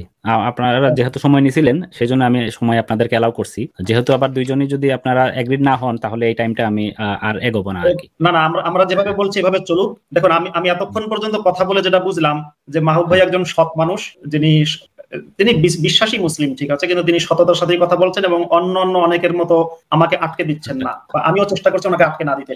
এবার আমি পয়েন্ট যেটা মেক করলাম, যেটা মাহবুব ভাই আমাকে জানতে চেয়েছেন যে এই আয়াত দিয়ে কি পয়েন্ট মেক হলো, পয়েন্টটা হচ্ছে এই, মুহাম্মদের একটা মূল নীতি এই আয়াতের মধ্যে বিবৃত হয়েছে, যেহেতু আয়াতটা কিন্তু মানসুখ না। মুহাম্মদের মূল নীতি হচ্ছে যে অমুসলিম, বিশেষ করে ইহুদি এবং খ্রিস্টানরা, তারা যদি ইসলাম গ্রহণ না করে তাহলে তারা শক্ত বিরোধিতার মধ্যে বা শত্রুতার মধ্যে রয়েছে, মুসলিমদের সাথে অলরেডি তারা শত্রু, ইসলাম গ্রহণ না করলেই তারা শত্রু। এটা হচ্ছে মুহাম্মদের মূলনীতি। এবার আমরা দেখি বনু নাজির গোত্রের, এটা রাসূল সাল্লাল্লাহু আলাইহি ওয়াসাল্লামের মূল। বনু নাজির যাবে কেন? বনু নাজির কি হইছে? বনু নাজিরের সাথে আমাদের কি সম্পর্ক? আচ্ছা ঠিক আছে, বনু নাজির বাদ দিলাম। মাসুদ ভাই, যেহেতু আলোচনাটা এইদিকে যাচ্ছে এবং আপনার বক্তব্যের কারণেই যাচ্ছে, এখানে আমি আপনার যে 10 মিনিট আছে এখান থেকে কি কিছু কাট করা যায়? 5 মিনিট না, কাট না করে আমরা তো এখন হ্যান্ড টু হ্যান্ড কথা বলছি, উনি বলবে আমি বলবো, কোনো নির্দিষ্ট সময় নেই। আচ্ছা ঠিক আছে, তারপর এইভাবে তাহলে কতক্ষণ চলবে না, এটা আপনারা একটা মানে পয়েন্ট মেক করার জন্য যতটুকু সময় আপনার বিতর্ক শেষ করতে হবে। আপনারা এই জায়গায় যদি আপনার নির্দিষ্ট কোনো ইয়ে থাকে তাহলে আপনার আলোচনাটা এগিয়ে নিয়ে যান। এখন পয়েন্ট আপনারা, আমি অনুরোধ করবো আবার যে মূল যে টপিকের আশেপাশেই আপনারা থাকবেন আর কি। আচ্ছা, আমি তাহলে আমার 10 মিনিট চাই এখন। আচ্ছা ঠিক আছে, আর একটা অনুরোধ করি আমি, যেহেতু আলোচনাটা আপনাকেও আপনি বলার কারণে এইভাবে হয়েছে, সেক্ষেত্রে মাহবুব ভাইয়ের একটু সময়, আমি একটা রেফারেন্স দেখাতে চাই এই বিষয়ে, যে তাদের যে বৈরিতাটা ছিল, তাদের বৈরিতাটা কিরকম ছিল, আমি একটা রেফারেন্স দেখাতে চাই। এবং সেক্ষেত্রে মাসুদ ভাইকে বলবো উনার যে 3 মিনিট 42 সেকেন্ড ছিল, সেখানে আমি চাচ্ছি যে উনি যদি আপনার আপত্তি না থাকে উনি সেটা 5 মিনিট বলুন। এরপরে সূরা মুমতাহিনার আপনার 7 থেকে 9 নাম্বার আয়াতটা পড়লেও কিন্তু, আচ্ছা ঠিক আছে, এটা এই প্রসঙ্গ, আসলে এই প্রসঙ্গটা আমি যেতে চাচ্ছি, কারণ হচ্ছে হলো দেখেন, একটা ডিবেটে আমরা আসি আর্গুমেন্ট করতে, আমাদের প্রচুর পরিমাণের প্রস্তুতি থাকে। উনি এখান থেকে ওখানে, এখান থেকে বনু নাজির, বনু কাইনুকা, এটা সেটা কখনোই যাইনি। দেখুন, আমার প্রমাণ করা দরকার যে মুহাম্মদ যে বনু কুরাইজা গোত্রের, আপনি প্রমাণ করবেন যে ওই দিন কোনো বিচার কার্য হয়নি, ঘরে ঢুকেছে, ঢুকে তুই বনু কুরাইজার লোক ঠাস করে মেরে দিয়েছে, আপনি প্রমাণ করবেন এটা। আমার মনে হয় এখন মাসুদ ভাই, মাহবুব ভাই, গণহত্যার সংখ্যার মধ্যে আপনি মাসুদ ভাই এবং মাহবুব ভাই, আপনাদের দুইজনকে আমি একটা অনুরোধ করি। আচ্ছা মাসুদ ভাই, কে বলেছে গণহত্যার সংজ্ঞা না? ইচ্ছাকৃতভাবে নির্দিষ্ট কোনো গোষ্ঠীর, যদি জাতি, কোনো গোষ্ঠী বা কোনো বর্ণর বিরুদ্ধে যদি এরকম ইচ্ছাকৃতভাবে তাদের যদি কিছু অংশ করা হয়, ইচ্ছাকৃতভাবে কিছু অংশকেও মেরে ফেলা হয়, তাহলে হবে এটা গণহত্যা। রাসূল সাল্লাল্লাহু আলাইহি ওয়াসাল্লাম গিয়েছেন তাদের শাস্তি দিতে, বিচার করতে। বলছে যে তোমরা আত্মসমর্পণ করো। না, আমরা আত্মসমর্পণ করব, অলরেডি বর্ষা বললাম তীর ছোরা নিয়ে এগুলা নিয়ে রেডি, তাদের বাহিনীকে প্রতিহত করবে। তারপরও নামবে না। সাদ বিন মুআজ রাদিয়াল্লাহু তাআলা আনহু সালিশ হবে, এই জন্য তারা নেমেছে। ঠিক আছে, তাদের বিভিন্ন শর্ত ছিল। যদি তাদেরকে এইভাবে নির্বিচারে করা হতো, তাহলে তারা শর্ত দিল কিভাবে? তারা শর্ত দিয়েছিল যে আমাদেরকে, ঠিক আছে, আমাদেরকে যদি বলেন যে আমরা এখান থেকে আমাদের যতটুকু সম্পদ উটের মধ্যে যেভাবে বনু কাইনুকার ইয়েতে ছিল এইভাবে যদি হয়, তাহলে আমরা ঠিক আছে চলে যাই। রাসূল সাল্লাল্লাহু আলাইহি ওয়াসাল্লাম বললেন বিনা শর্তে অস্ত্র সমর্পণ করো। আবার বললো ঠিক আছে। এরপরে আবার গেল সে, ওই যে আপনার বইতেই আছে এটা, আমি আপনার বই থেকে রেফারেন্স দেবো, অসুবিধা নেই। তারপরে যে কি যেন শাব্বাব না কি যেন মুনাশাব কি যেন ওনার নাম, কুরাইজা গোত্রের লোক। তারপরে আবার আসলো যে ঠিক আছে আমরা শুধুমাত্র আমরা গায়ের কাপড় চোপড় নিয়ে চলে যাব। বলছে কি হবে না হবে সেটা দেখার, তোমরা বিনা শর্তে নেমে আসো, বিনা শর্তে অস্ত্র সমর্পণ করো, কোনো শর্ত করতে পারবো না। তারপরে নেমে আসো, তারপরে বিচার হবে। এরা মানেই নাই। তারপর আবু লুবাবাকে চেয়েছিল। আচ্ছা, একটা সেকেন্ড মাসুদ ভাই, আমাকে একটু সুযোগ দেন প্লিজ। আমি আপনাকে বলি, আপনারা হয়তো এই যে বিতর্কের শেষে আপনাদের 5 মিনিট যেটা ছিল, তারপরে হয়তো দুইজনকে আমি বলতাম যে আপনারা কনভারসেশন করেন 1 to 1, তো সেটা আপনারা অলরেডি আগেই করে ফেলেছেন। এখন আমি যেটা বলবো, দুইজনকে অনুরোধ করব যে মাসুদ ভাই আপনি আপনার যে 10 মিনিট আছে আপনি সেটা ব্যবহার করবেন, এবং শাইখ ভাই যেহেতু এখানে বিতর্ক প্যাটার্নটা একটু চেঞ্জ হয়েছে, ওনার 3 মিনিট 42 সেকেন্ড ছিল, আমি বলবো মাসুদ ভাই আপনার কোনো আপত্তি নাই তো উনি যেন 5 মিনিট বলে? যেরকম আছে এভাবে চললে ভালো হয় না? এরকম যদি সেক্ষেত্রে উনি 3 মিনিট 42 হতে প্রায় 4 মিনিট আপনার সময় আছে শাইখ ভাই, আপনি পাবেন 10 মিনিট। আর তারপরে আমি আপনাদেরকে ফাইনালি আবার 1 মিনিট অথবা 2 মিনিট করে সময় দেবো, কারণ যেহেতু এখানে দিয়ে আস্তে আস্তে আমি কনক্লুশন করবো লাইভটা। ঠিক আছে মাসুদ ভাই, আপনি আপনার 10 মিনিট এখন আপনি ব্যবহার করুন। ঠিক আছে, আপনার 10 মিনিটের ভিতরে সবকিছু বলে ফেলুন, আপনি আর নতুন প্রশ্ন করেন না প্লিজ।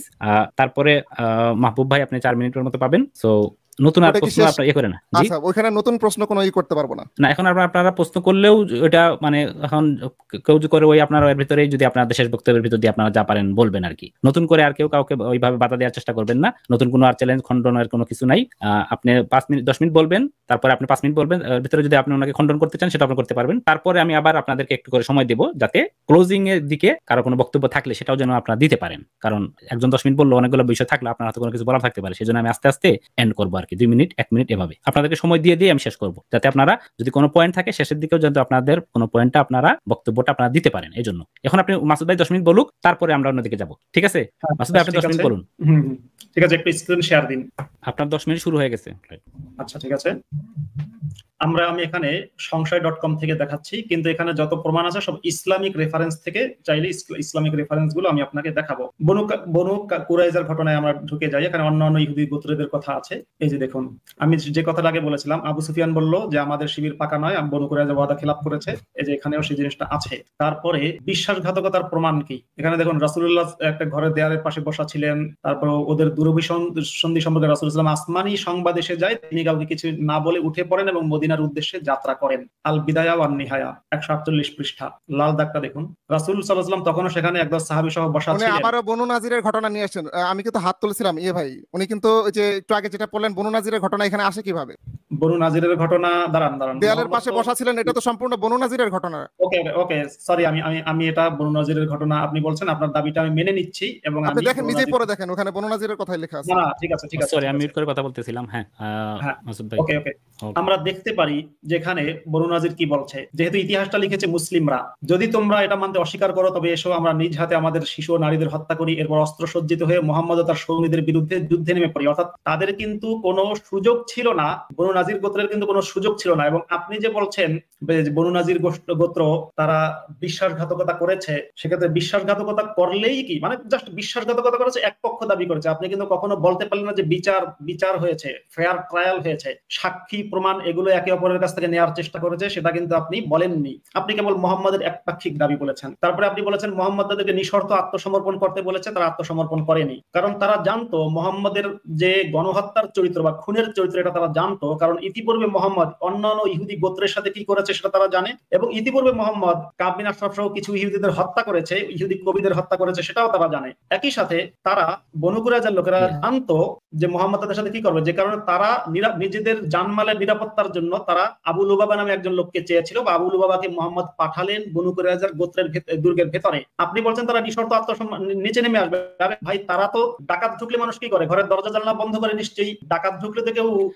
মাসুদ ভাই এই শব্দগুলো মনে হয় বলার কথা ছিল ছিল না, আপনি ওই হত্যাকারী বলতে পারবেন প্রসঙ্গের জায়গায়। দেখুন আমি মোহাম্মদকে ডাকাত বলিনি, যদি মোহাম্মদকে ডাকাত বলি সেটা আমি অন্য লাইভে বলবো, এখানে না। কেন এখানে আমি উদাহরণস্বরূপ বলছি, দেখুন আমি কিন্তু বলছি যে কেউ কোনো গ্রামে বা কোনো মহল্লায় বা কোনো বাড়িতে যদি ডাকাত অ্যাটাক করে তাহলে তারা শাহিন ভাই আপনি ইনডাইরেক্টলি আনতেছেন মাসুদ ভাই, আপনি মনে হয় ইনডাইরেক্টলি এটা নিয়ে আসতেছেন, আমার মনে হয় এই জায়গাটা বাদ দেন মাসুদ ভাই, করেন আপনি। এটা আমি এক্সপান্স করলাম, দেখেন একটা সামরিক ফোর্স এখানে যাচ্ছে এবং সামরিক ফোর্সকে বাধা করে আপনার মানে কি বলছে, মানে এখানে তারপরে ওনার কথাতেই দেখেন উনি কিন্তু করে নাই, এখানে ইন্টারফেয়ার করা যাবে না। আচ্ছা আমি বলতেছি, আমি ইয়ে করতেছি, এই আমি মাসুদ ভাই আপনি ঢাকা বা এই ধরনের শব্দ বলা যাবে না, এটা আমি আমার স্পষ্ট খেয়াল আছে, তো আমি অনুরোধ করবো আপনি এই ধরনের শব্দ ইউজ করবেন না। আর আপনি আমি কিন্তু মোহাম্মদকে দেখুন, আমি কিন্তু মোহাম্মদকে এখানে ডাকাত বলিনি। তাহলে আপনাকে বলতে হবে উদাহরণস্বরূপ, আপনাকে বলতে হবে ধরেন একটা জায়গায়, হ্যাঁ এটা বলবেন আপনি কেন বনপ্রাইজার এখানে নিচ্ছেন কেন? আমি উদাহরণস্বরূপ বলছি, বলছি যে কোনো একটা বাড়িতে বা কোনো একটা গ্রামে, আমি শুরুতে তাই বলেছি, কোনো জায়গায় যদি কাউ ডাকাত অ্যাটাক করে তাহলে সেই লোকেরা কি দরজা জানালা খোলা রাখে নাকি দরজা জানালা বন্ধ করে দেয় এবং ডাকাতদের থেকে নিজেকে আত্মরক্ষা করার সামগ্রিক চেষ্টা করে? সিরাতুন নবী ইবনে হিশাম ডাকাতি করে, পুলিশ যদি ডাকাতের প্রসঙ্গটা আমি আমার শেষ। আচ্ছা এটা বাদ দেন, এটা দর্শকদের আমি বলে দিচ্ছি যে আলোচনা শুরুতেই হ্যাঁ আপনার সিরাতুন নবী সাল্লাল্লাহু আলাইহি ওয়াসাল্লাম ইবনে হিশাম ইসলামিক ফাউন্ডেশন তৃতীয় খণ্ড পৃষ্ঠা নম্বর 233, সেখানে যে ঘটনাটা বলা আছে, মুহাম্মদের পক্ষ থেকে যখন আবু লুবাবা নামে একজন সাহাবী গেল, সেখানে আবু লুবাবা নামে সাহাবী যাওয়ার পরে মুহাম্মদ সেখানে, আচ্ছা এগুলো আমি স্ক্রিন শেয়ার দিয়ে লাভ নাই, যদি কোনোটা প্রমাণ দেখতে চান তাহলে আমি দেখাবো আমার কথার নিজে। মুহাম্মদ যখন আবু লুবাবা গেছে, আপনি সেই ঘটনা জানেন, তখন আবু লুবাবাকে যখন ঢুকেছে, বনু কুরাইজার নারী এবং শিশুরা কান্নাকাটি করছিল। আবু লুবাবা যখন দুর্গে ঢুকেছে, তারা জিজ্ঞাসা করেছে বনু কুরাইজার লোকেরা যে আবু লুবাবা নবী কি করতে পারে, মানে তারা মুহাম্মদকে বিশ্বাস করতে পারছিল না যে সে আমাদের কি করবে।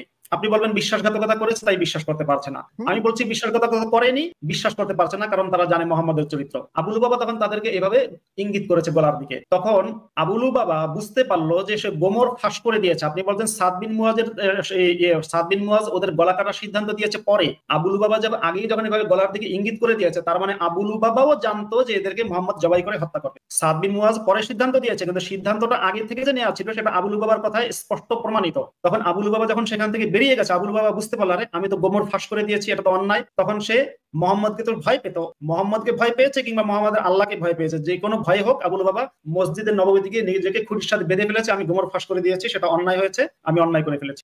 তারপরে আবু লুবাবা যে ইঙ্গিত করেছিল তাদের সাথে তাই ঘটেছে। শেষমেশ যখন মুহাম্মদ তাদেরকে দীর্ঘদিন অবরোধ করে রেখেছে, খাদ্য পানীয় ফুরিয়ে যাওয়ার কারণে তারা জীর্ণ শীর্ণ অবস্থায় কষ্ট করে সেখান থেকে নেমে এসছে। যখন সেখান থেকে নেমে আসলো, আপনি চাইলে আপনাকে আমি আবু লুবাবার অংশ দেখাবো, যদি চান তাহলে আমি দেখাবো যে আবু লুবাবা কি বলেছিল। না এখন আর দেখানোর স্কোপ নাই, আপনি আপনার বক্তব্যের দেখানোর স্বার্থে যদি দেখানো লাগে সেটা আপনি দেখান, ওনার চ্যালেঞ্জের জায়গাটা নেই, আপনি আপনার বক্তব্য দিন। আচ্ছা উনি যেহেতু বলছেন দেখানো লাগবে না, ঠিক আছে দেখাচ্ছি না। তারপরে যখন নেমে আসলো, নেমে এসে আবু লুবাবা নিজেকে বেঁধে ফেললো। এরপরে মুহাম্মদ তাদেরকে ধরে একটা বাজারের মধ্যে গর্ত করলেন এবং ধরে ধরে জবাই করে হত্যা করলেন। তারা কিন্তু আত্মসমর্পণ শেষমেশ করেছিল। প্রথমে তারা নিজেদের প্রাণ, তারা জানতো যে তাদের হত্যা করবে মুহাম্মদ, জানার কারণে তারা যে কয়দিন সম্ভব হয়েছে ভিতরে আটকে ছিল, সেই সময়ে তারা নিজেদের প্রাণ বাঁচানোর জন্য আটকে ছিল। আপনি ভাবুন, প্রাণ বাঁচানোর জন্য আটকে ছিল। অবশেষে যখন খাদ্য পানীয় ফুরিয়ে যাচ্ছিল, তারা যখন পরে আত্মসমর্পণ করলো মুহাম্মাদের হাতে, সাদ বিন মুয়াজের ফয়সালা তখন তাদের শোনানো হলো। সাদ বিন মুয়াজ তাদেরকে ফয়সালা শোনাইলো যে তাদের মানে যারা পুরুষ তাদেরকে ইসলামের দৃষ্টিতে যারা প্রাপ্তবয়স্ক, মানে যাদের গুপ্তকেশ গজিয়েছে তাদেরকে হত্যা করা। আমরা যে মানে ইসলামের সোর্স থেকে যেটা মাহবুব ভাই বললেন, সেখানে আমরা দেখতে পাই ওরা সকলে বিশ্বাসঘাতকতা করেনি। আর তাছাড়া কেবলমাত্র মনের মধ্যে বিশ্বাস লালন করলে সেটা কিন্তু সমূলে বিনাশ করার কারণ হয় না। যদি তাই হইতো তাহলে আমি বলে দিই 9/11 হামলার পক্ষে বিশ্বের বেশিরভাগ মুসলিম। এখন এই জন্য বিশ্বের সকল মুসলিমকে না আপনি অস্বীকার করলে কি, আমি জানি, আমি মাদ্রাসায় পড়েছি, বিশ্বের বাদ দিলাম, বাংলাদেশের কওমি মাদ্রাসার 100% হুজুর 9/11 কে সমর্থন করে। শুধু তাই না, আমি এটা আলোচনার বাইরে চলে যাচ্ছি মনে মাসুদ ভাই আর শাইখ ভাই, আপনার মাইক মিউট আছে, মেনে নিলাম, 9/11 কে বাদ দিলাম। বনু কুরাইজা গোত্রের যে হত্যাকাণ্ড, সেই হত্যাকাণ্ডকে বিশ্বের সকল বিশ্বাসী মুসলমান বিশ্বাস করে। এই জন্য কি এখন যে এই গণহত্যাকে তোমরা স্বীকার করে নিচ্ছ, সুতরাং তোমরা হচ্ছে অমুসলিমদের শত্রু, তোমাদের মুসলিমদেরকে হত্যা করা হবে এবং মুসলিমদের নারী এবং শিশুদেরকে দাসদাসী বানানো হবে না। সুতরাং আপনার কেবলমাত্র বিশ্বাস করলে সেটা কিন্তু হত্যাকাণ্ডের কারণ হয় না। যেমন হিন্দুরা মুসলিমদের নিশ্চয়ই পছন্দ করে না, এখন কি আপনি হিন্দুদেরকে হত্যা করবেন? মুসলিমরা হিন্দুদেরকে পছন্দ করে না, সেটা আপনি কি এখন মুসলিমদের হত্যা করবেন? তারপরে আমি আরেকটা জিনিস বলতে চাই, মুহাম্মদ কিন্তু নিজেই নিজের কোরআনের আয়াতকে আয়াতকে ভঙ্গ করেছে। কিভাবে ভঙ্গ করেছে আমি কয়েকটা আয়াত বলি। ওয়ালা তাজিরু ওয়াজিরাতুন উযরা উখরা ওয়া ইন আকাবতুম ফাআকিবু বিমিসলি মা উকিবতুম বিহি, সূরা আন-নাহল আয়াত নম্বর 126। ওয়ালা তাজিরু ওয়াজিরাতুন উযরা উখরা সূরা ফাতির আয়াত নম্বর 18। তো এই দুটো আয়াতকে মুহাম্মদ নিজেরা ভঙ্গ করেছে। এই দুটো আয়াতের অর্থটা একটু দেখে নিন, তারপরে এটা নিয়ে আপনি কথা বলুন। আপনার 30 সেকেন্ড আছে মাসুদ ভাই। মুহাম্মদ নিজেই নিজের তৈরি নিয়ম ভঙ্গ করেছে যে একের অপরাধের বোঝা অপরই বহন করবে না। তারপরে আপনি বারবার বলছেন বিশ্বাসঘাতকতা, সবাই করেছে কিনা, সবাই করেছে কিনা, যাদেরকে কে করেছে তাদের নামগুলো আপনি বলুন। বাংলাদেশ যখন কোথাও বিচার হয়, আমি আপনাকে বলি, যখন বিচার হয় তখন প্রত্যেকের নাম ধরে ধরে বিচার হয়। আপনি প্রত্যেকের নাম বলবেন এই লাইভে যে মুহাম্মদের সাথে বিশ্বাসঘাতকতা করেছে বনু কুরাইজা, প্রত্যেকটা পুরুষের নাম আপনি বলবেন, যাদের বিশ্বাসঘাতকতা করেছে প্রত্যেকটা পুরুষের নাম বলবেন। ওকে, ধন্যবাদ মাসুদ ভাই। ঠিক আছে, ধন্যবাদ মাসুদ ভাই, আপনাকে অসংখ্য ধন্যবাদ আপনার শেষ বক্তব্য দেওয়ার জন্য। শেষ বক্তব্য বলতে আপনার বিস্তারিত এই শেষের যে 10 মিনিট ছিল সেটার শেষ হয়েছে। শাইখ মাহবুবুল ইসলাম ভাই, আপনার এখন আগের বাকি ছিল 4 মিনিট। ভাই আসলে এত পরিমাণ অপ্রাসঙ্গিক কথাবার্তা এবং আসলে আমি বুঝি না, আমি বারবার এটা দর্শকদের উপরে আপনি বলবেন না, অপ্রাসঙ্গিক হলে সেটা মডারেটর ধরবে, আপনি নন। আচ্ছা, এটা আমরা দর্শকের উপর রেখে দেই। একটা লাইভে প্রসঙ্গ এই বিষয়গুলো অপ্রাসঙ্গ বলাটা কি ব্যক্তিগত আক্রমণ, মানে এটা নিয়ে আরেকটা লাইভ করতে হবে। বলা হয় নাই। আচ্ছা যাই হোক, না উনি বলছেন আক্রমণ বলছে, উনি বলছেন আমি বলবো আর কি, আমি দেখবো, উনি বলছেন আমি দেখবো আর কি অপ্রাসঙ্গিক হলে। মুহাম্মদ নিজের আইন নিজে ভঙ্গ করেছে। আচ্ছা, আমার মনে হয় আপনার মুসিদ ভাই এখন ওনারটা সময়, অবশ্যই আলোচনা এখন আমি সময় এখনো শুরু হয় নাই, আমি দিচ্ছি সময়, আমি বলি নেই।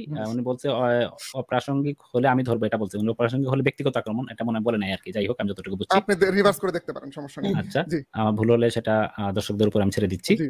আপনার 4 মিনিট শুরু হচ্ছে, আপনি বলুন। আচ্ছা, এখন অনেকগুলো জিনিস চলে আসছে, ঠিক আছে? 4 মিনিটের মধ্যে আসলে কি কতটুকু আবু সুফিয়ানের যে বক্তব্য, আবু সুফিয়ানের বক্তব্য উনার দিকেই ব্যাকফায়ার করে রে ভাই। আবু সুফিয়ানের সাথে কি ওয়াদা থাকতে পারে? কাব বিন আসাদের আবু সুফিয়ানের সাথে কি ওয়াদা ছিল? এটা যদি উনি বলে তাহলে তো ওনার প্রতি এই বক্তব্যটাই ব্যাকফায়ার করে, ঠিক আছে? তারপর হচ্ছে হলো সাক্ষী প্রমাণ কি ছিল? আমি সাক্ষী দেখাই, 3জন সাক্ষী মতান্তরে 4 জন সাক্ষী, এটা সাক্ষ্য প্রমাণ যে তারা নিজ চোখে দেখেছে যে বনু কুরাইজার তারা অস্ত্রশস্ত্র নিয়ে রেডি হচ্ছে, এবং তারা সাথে এও বলেছে মুহাম্মদের সাথে আমাদের কি চুক্তি, আমাদের কোনো চুক্তি নেই। অথচ তারা এই হুয়াই ইবনে আখতাব যখনই প্রবেশ করে তখনই বলতেছিল যে মুহাম্মদের সাথে তো আমাদের চুক্তি রয়েছে, আমরা এই চুক্তি ভাঙতে পারবো না, মুহাম্মদকে আমরা ওয়াদা খিলাফি হিসেবে বা চুক্তি ভঙ্গকারী হিসেবে পাই নাই। তারপর হচ্ছে হলো তিনি বললেন, আচ্ছা ডাকাতের উদাহরণ দিলেন কেন ভাই? পুলিশ কি কোনো একটা ইয়েতে বাড়ি ঘেরাও করতে পারে না? পুলিশ অপরাধীদেরকে ধরতে পারে না? শুধুমাত্র ডাকাতরাই খালি বাড়িতে যায় নাকি? এটা মানে উদাহরণ দিতে হলে শুধুমাত্র আমার নেগেটিভ উদাহরণ দিতে হবে। আচ্ছা, কাব বিন আসাদ, এবার আসেন কাব বিন আসাদ যে 3টা শর্ত দিয়েছিল, দেখেন আমার বিজ্ঞ প্রতিপক্ষ তিনি কিন্তু অনেকবারই বলার চেষ্টা করেছেন যে রাসূল সাল্লাল্লাহু আলাইহি ওয়াসাল্লাম কি আসলে তিনি নিজেও মনে হয় জানতেন না যে এই শর্তগুলো কাব বিন আসাদ অর্থাৎ বনু কুরাইজার যে নেতা, সেই নেতা তাদের যে গোত্রের যে যারা ছিল, যেই পুরুষরা ছিল, যেই সমস্ত যোদ্ধারা ছিল তাদেরকে বলতেছিল। এবং কাব বিন আসাদ তাদের ছাড়া, তাদের পরামর্শ গ্রহণ ছাড়া যে চুক্তিও ভঙ্গ করে নাই, তাদের পরামর্শ ছাড়া রাসূল সাল্লাল্লাহু আলাইহি ওয়াসাল্লামের বিরুদ্ধে যুদ্ধও করে নাই, এটাই প্রমাণ বহন করে। দেখেন কি বলেছিল যে আসো, 3টা শর্ত দিছিল, আসো যে আমরা আমাদের সন্তানদেরকে, কাব বিন আসাদ যে বনু কুরাইজার নেতা, সে বলতেছে তোমাদের সবাইকে বলতেছে যে আমরা আমাদের যে নারী এবং শিশু আছে তাদেরকে হত্যা করি, তারপরে মুহাম্মদের বিরুদ্ধে যুদ্ধ করি, যাতে করে আমাদের পিছনে কিছু না থাকে। এটা শুনে কিন্তু নারীরা অলরেডি কাঁদা শুরু। আবু লুবাবা তো গেছে, ঠিক আছে, অবশ্যই তাদের একটা বিচার হবে, নারী পুরুষ সবাই কাঁদবে, ঠিক আছে? একজন ব্যক্তির যদি দণ্ডিত অপরাধী থাকে, তার যদি ফাঁসি হয়, তার পরিবার অবশ্যই কান্না করবে, এটা অবশ্যই একটা রয়েছে। তারপরে হচ্ছে হলো কি বললো যে তারপরে বললো দ্বিতীয় শর্ত যে আমার কয় মিনিট আছে ভাই? আমি আসলে সময় কতক্ষণ পাবো?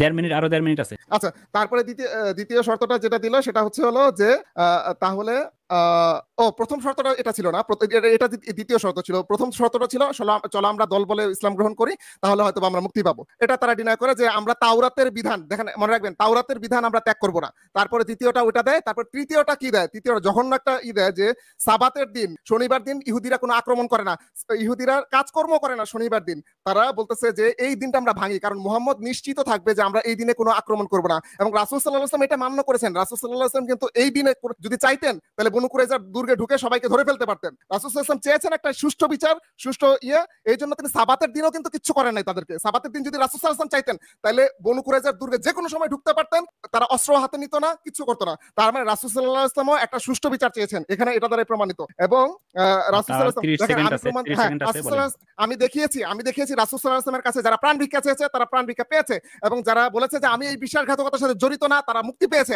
রাসূল সাল্লাল্লাহু আলাইহি ওয়াসাল্লাম বলেছেন আল্লাহ তাকে নিষ্কৃতি দিয়েছেন।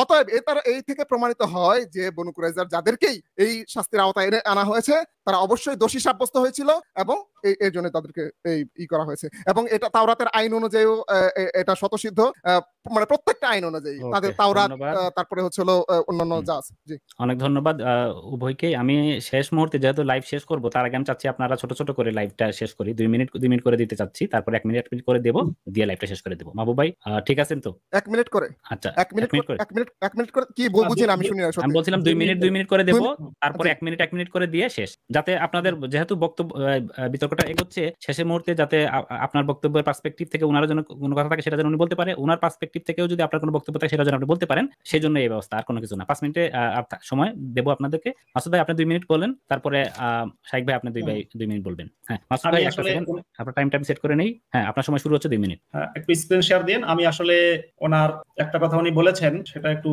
ওনাকে আমি একটা প্রশ্ন করেছি কোরআনের 3টা আয়াত নিয়ে, সেটার উত্তরটা পাইনি, আশা করি উনি দেবেন, প্রয়োজনে আপনি একটু ওনাকে সময় দেন। উনি একটা কথা বললেন মাহবুব ভাই, আমি নোট করেছি যে এই তারা শনিবার দিন নবীর সাথে যুদ্ধ করবে না বলে বনু কুরাইজার লোকেরা তাদের দুর্গ থেকে নেমে এসে যুদ্ধ করেনি। তার মানে মোট কথা তারা যুদ্ধটা করেনি নবীর সাথে, এটা প্রমাণ হলো। শনিবার দিন হোক আর রবিবার দিন হোক যুদ্ধটা করেনি।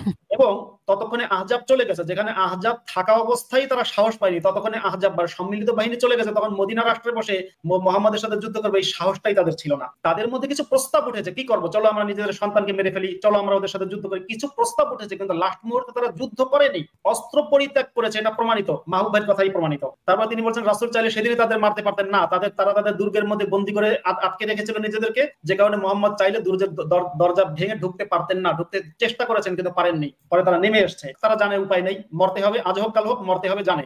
আচ্ছা 1 মিনিট আছে মাহবুব ভাই বলে ফেলুক, তারপর আপনার 2 মিনিটের সময় আপনি বলেন। তারপরে আচ্ছা দাঁড়ান একটু, দাঁড়ান তাহলে আমি পজ দিচ্ছি, দাঁড়ান একটু পজে থাকেন। মাসুদ ভাই দেখি, শাইখ ভাই আপনার মিউট, আপনি মিউটে আছেন। মাহবুব ভাই আপনি মিউট। সাবাতের দিন রাসূল সাল্লাল্লাহু আলাইহি ওয়াসাল্লাম দুর্গ ভাঙার চেষ্টা করেছে, এটা প্রমাণ লাগবে আমার। ঠিক আছে আপনাকে প্রমাণ দিচ্ছি। এখন কি আবার উনি বলেছেন যে সাবাতের দিন নাকি রাসূল সাল্লাল্লাহু আলাইহি ওয়াসাল্লাম দুর্গ ভাঙার চেষ্টা করেছেন, এটা বলেছেন উনি। হ্যাঁ আমি আপনাকে প্রমাণ দেব, সেটা আমি আপনাকে কি এখন সাবাতের দিন রাসূল সাল্লাল্লাহু আলাইহি ওয়াসাল্লাম কিছু করেন নাই, আমি আপনাকে আমাকে কি সময় দেওয়া যাবে ভাই? এখন তো টাইম পজ আছে, হ্যাঁ আপনি বলেন, আপনার 1 মিনিটের পর আছে, আর আপনি এখন টাইম পজ আছে, বলেন। ঠিক আছে প্রমাণ আমি দিচ্ছি। আমি কি স্ক্রিন শেয়ার দেব? দেন, দেওয়াই আছে আপনার। না এটা আমি অন্য একটা স্ক্রিন শেয়ার দেব। হ্যাঁ তবে এই জায়গাগুলো আপনারা খুবই সংক্ষিপ্ত আকারে করবেন, মানে যেহেতু মূল আলোচনার ওটা ছিল, শাইখ ভাই মাহবুব ভাই মূল আলোচনা ওটা ছিল, আপনারা চ্যালেঞ্জ করলে সময় নিয়ে আলোচনা করবেন। এই আলোচনাতে খুব বেশি ওই ফলস এলিগেশন আনছে, তো ফলস এলিগেশন আমি কিভাবে ই করব? ঠিক আছে আমি দিচ্ছি আপনাকে, আমি অ্যালাউ করতেছি এখন, কিন্তু আমরা তো বক্তব্য শেষের দিকে চলে যাচ্ছি, তো এইজন্য দুইজনকেই বলতেছি আমি এটা, যে এই জায়গাতে আর চ্যালেঞ্জ করে আবার বিতর্ক খুব বেশি লম্বা করতে পারবো না আর। হ্যাঁ বলেন, এটাও সংক্ষিপ্ত আকারে করতে হবে, এই জিনিসটাই বলতেছি দুইজনকেই। আচ্ছা শুনেন, আমি একটু বলছি, একটু পরে দিচ্ছি। সেটা সাবাতের দিন হিসেবে না, মুহাম্মদ কি শনিবার দাবি করেছিলাম, আমি দাবি করেছিলাম সাবাতের দিন, আপনি বলেছেন যে সাবাতের দিন করেছে, আপনি বলেছেন। আমি শুনেন, মুহাম্মদ কি বনু কুরাইজার দুর্গ ঘেরাওয়ার সময়ে সাবাতের দিনের কারণে থেমে গেছিল যে আজকে সাবাতের দিন ওদেরকে এজন্য আক্রমণ করব না? দেখান, সেটা দেখান। সেটাই দেখাচ্ছি 1 মিনিট কই গেল। আচ্ছা আমার স্ক্রিনটা শেয়ার দেই নাই না, শেয়ার আসেনি, এই যে এখনই দিচ্ছি, এই যে দিচ্ছি। দেখা যাচ্ছে কি, এটা হচ্ছে হলো সিরাতে এটা আল বিদা নেহা থেকে আনছি, এটা হচ্ছে হলো সম্ভবত 4র্থ খণ্ড। 1 মিনিট আমি আবার একটু শিওর হইনি, আমি এক্সাক্ট রেফারেন্স, হ্যাঁ 4র্থ খণ্ড থেকে এনেছি। 4র্থ খণ্ডের মধ্যে 229 নম্বর পৃষ্ঠায় এই যে কাব বিন আসাদ যে 3টা শর্ত দিয়েছিল, এই শর্তের মধ্যেই সে বলেছে যে আজকের রাত তো শনিবারের রাত, হয়তো মুহাম্মদ আর তার সঙ্গীরা এই রাতে আমাদের ব্যাপারে নিশ্চিত থাকবেন, চলো আমরা হামলা চালাই, মুহাম্মদ ও তার সঙ্গীদের উপর হামলা, হয়তো আমরা অতর্কিত হামলা চালাতে সক্ষম হব। তারা বলবে তারা বললো, মানে হচ্ছিল যে কাব বিন আসাদের যেই লোকেরা, তারা বললো আমরা শনিবার দিনের অবমাননা করব, এদিনে আমরা কি এমন কাণ্ড করব যা ইতিপূর্বে যে ব্যক্তি করেছে তার অবয়ব বিকৃতি ঘটেছে। তার মানে হচ্ছিল তারা নিশ্চিত ছিল, কি কারণে, কারণ রাসূল সাল্লাল্লাহু আলাইহি ওয়াসাল্লাম তো আক্রমণ করেনি, সাবাতের দিন তাদেরকে আক্রমণ করেন, যদি আক্রমণ করতো তাহলে তারা এই কথা কেন বলে যে মুহাম্মদ সাল্লাল্লাহু আলাইহি ওয়াসাল্লাম নিশ্চিত থাকবে, আমরা চুপি চুপি গিয়ে তাদের তাদেরকে আক্রমণ করি, এই কথা কেন বলবে? সাবাতের দিন যদি তারা অস্ত্র না ধরে, সাবাতের দিন যদি তারা অস্ত্র না ধরে, রাসূল সাল্লাল্লাহু আলাইহি ওয়াসাল্লামের কাছে সুবর্ণ সুযোগ, তীর নাই, বল্লম নাই, তারা এটা আপনি পড়ুন তো, আপনি কোনটা দেখাচ্ছেন সেটা আবার পড়ুন। হ্যাঁ বলুন। হ্যাঁ, কাব বিন আসাদের যে তৃতীয় শর্তটা, ঠিক আছে, এই তৃতীয় শর্তটার মধ্যে তোমরা যদি এটাও মেনে নিতে অস্বীকার করো, তবে আজকের রাত তো শনিবারের রাত, হয়তো মুহাম্মদ আর তার সঙ্গীরা এই রাতে আমাদের ব্যাপারে নিশ্চিন্ত থাকবেন। চলো আমরা হামলা চালাই, মুহাম্মদ ও তার সঙ্গীদের উপর হয়তো আমরা আতর্কিত হামলা চালাতে সক্ষম হব। তারা বলল, আমরা কি শনিবার দিনের অবমাননা করব? এদিনে আমরা কি এমন কাণ্ড করব যা ইতিপূর্বে যে ব্যক্তি করেছে তার অবয়ব বিকৃতি ঘটেছে বলে তুমি জানো? তখন সে বলল, তোমাদের মধ্যে কি কোনো ব্যক্তি মায়ের পেট থেকে জন্ম নেওয়ার পরেও আচ্ছা কি বললো, হ্যাঁ, জন্ম নেওয়ার পরেও সে এমন বোকার মতো কখনো রাত্রি যাপন করেনি? মানে একটু ভর্ৎসনা করলো আর কি, যে সাবাতের দিন আমাদের সুযোগ ছিল, সাবাতের দিন তারা আমাদের থেকে নিশ্চিন্ত থাকবে, আমরা হুট করে আক্রমণ করে দিব, ওরা অস্ত্র তো ফেলে রাখছে, কারণ জানে সাবাতের দিন আমরা কিছুই করবো না। সুতরাং আপনি কিন্তু পয়েন্টটা দেখাতে পারলেন না ভাই। মানে কি দেখাতে পারলাম না? হ্যাঁ, আপনাকে আমি বলেছি, দেখতে চেয়েছি সাবাতের দিন যদি আক্রমণ করতো, হ্যাঁ, সাবাতের দিন যদি আক্রমণ করতো তাহলে কি তারা প্রতিরোধ করতো না? কি বলেন? আমি আপনাকে বলছি, আপনি বললেন কি সাবাতের দিন হওয়ার কারণে সাবাতের দিনের সম্মানে মুহাম্মদ আক্রমণ করেনি, কিন্তু আপনি যেটা করেনি তো শোনেন, কিন্তু আপনি যেটা দেখালেন সেখানে এটা লেখা নেই। সেখানে যে লেখা আছে, এখানে সাক্ষ্য আছে, সাক্ষ্য আছে, সাক্ষ্য। আমাকে বলতে দিন। আপনি যেটা দেখালেন সেখান থেকে বোঝা গেল যে ওরা মনে করেছে যে আমরা সাবাতের দিন ইউজুয়ালি কেন মনে করবে? আচ্ছা বলেন তো, কেন মনে করবে? সামনাসামনি মুহাম্মদের, রাসূল সাল্লাল্লাহু আলাইহি ওয়াসাল্লামের সৈন্যবাহিনী সামনাসামনি। মুহাম্মদ, একটু দেখুন, আপনি পয়েন্টটা বুঝুন। মুহাম্মদ ওদেরকে ওদের সাবাতের দিনের সম্মানে হামলা করবে না, সেটা ওরা বলেনি। ওরা বলেছে যে মুহাম্মদ, আমার কথাটা বলতে দিন ভাই, ওরা বলেছে যে মুহাম্মদ আমাদের উপরে মুহাম্মদ আমরা হামলা করব না এটা মনে করছে। আমরা যেহেতু সবসময় সাবাতের দিনকে সম্মান করি, আমরা এই দিনে যুদ্ধ করব না, এটা মুহাম্মদ মনে করে হয়তো মুহাম্মদ একটু রিল্যাক্স মুডে আছে। শোনেন, অস্ত্র নিব না, শোনেন না, মুহাম্মদ একটু রিল্যাক্স মুডে আছে, এটা বোঝাতে চেয়েছে।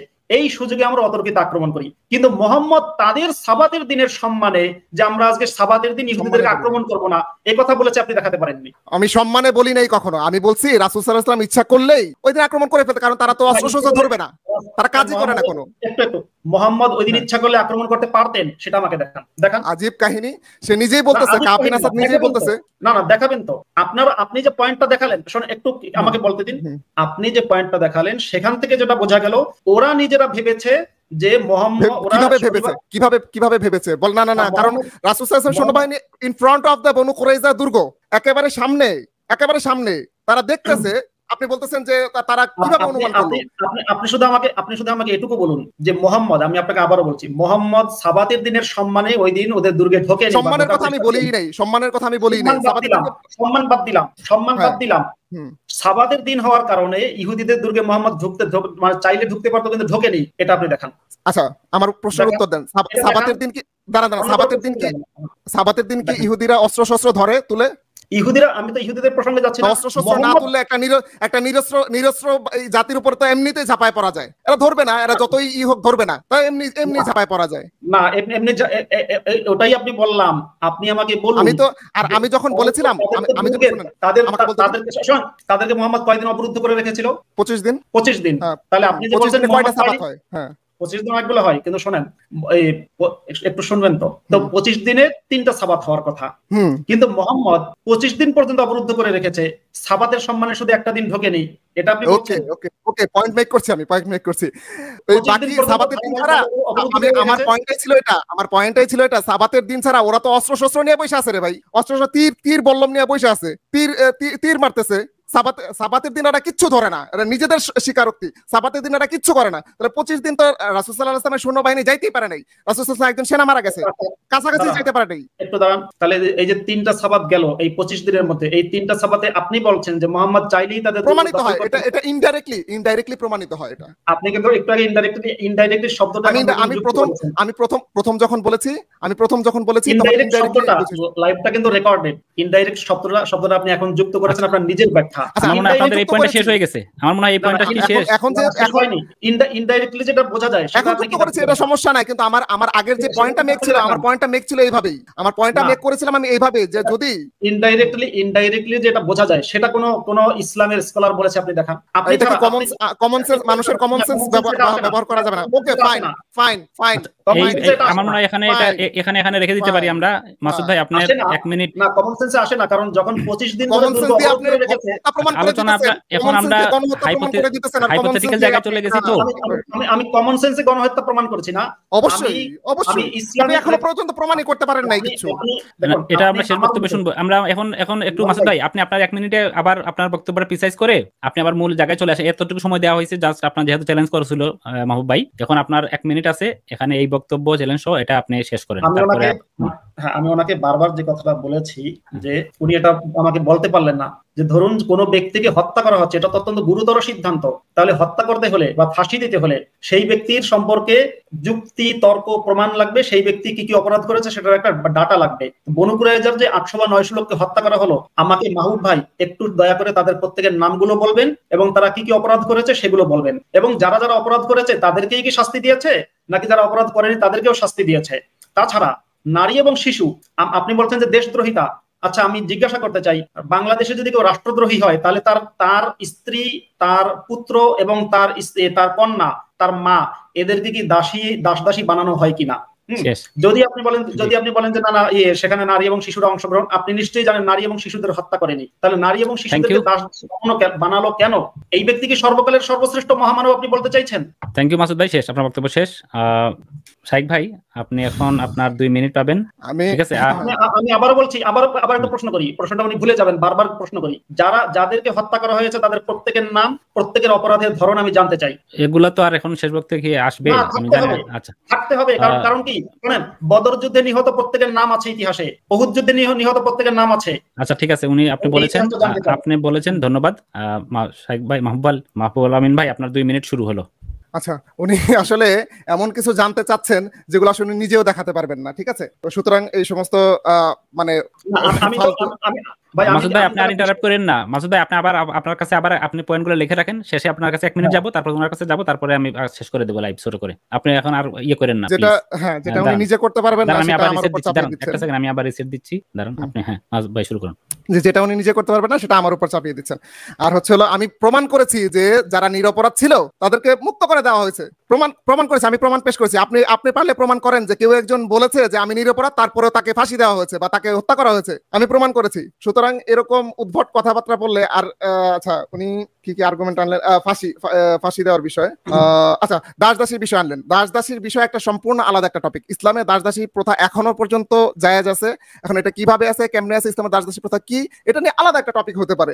এবং এই যে দাসদাসী যে তাদেরকে বানানো হয়েছে, এটা তৎকালীন সময়ে এই যে যাদেরকে এই বিচারের আওতায় আনা হয়েছে তাদের আইনেও এটা বলবৎ, পুরো ওয়ার্ল্ডের আইনে এটা বলবৎ, সব জায়গায় এটা বলবৎ। সুতরাং এখানে রেট্রোস্পেক্টিভ ইফেক্টের যে আইন সেটা অবশ্যই কার্যকর হবে না। 1 মিনিট আছে আর। হ্যাঁ, তো আমি আজকে এটা প্রমাণ করেছি যে বনু কুরাইজার যারা বিদ্রোহী ছিল তারা একে তো বিশ্বাসঘাতকতা করেছে, বিশ্বাসঘাতকতা করে কুরাইশদের সাথে মুসলিমদের 14 গোষ্ঠী সহ উদ্ধার মানে একেবারে মেরে ফেলতে চেয়েছে, গণহত্যা করতে চেয়েছে তারা।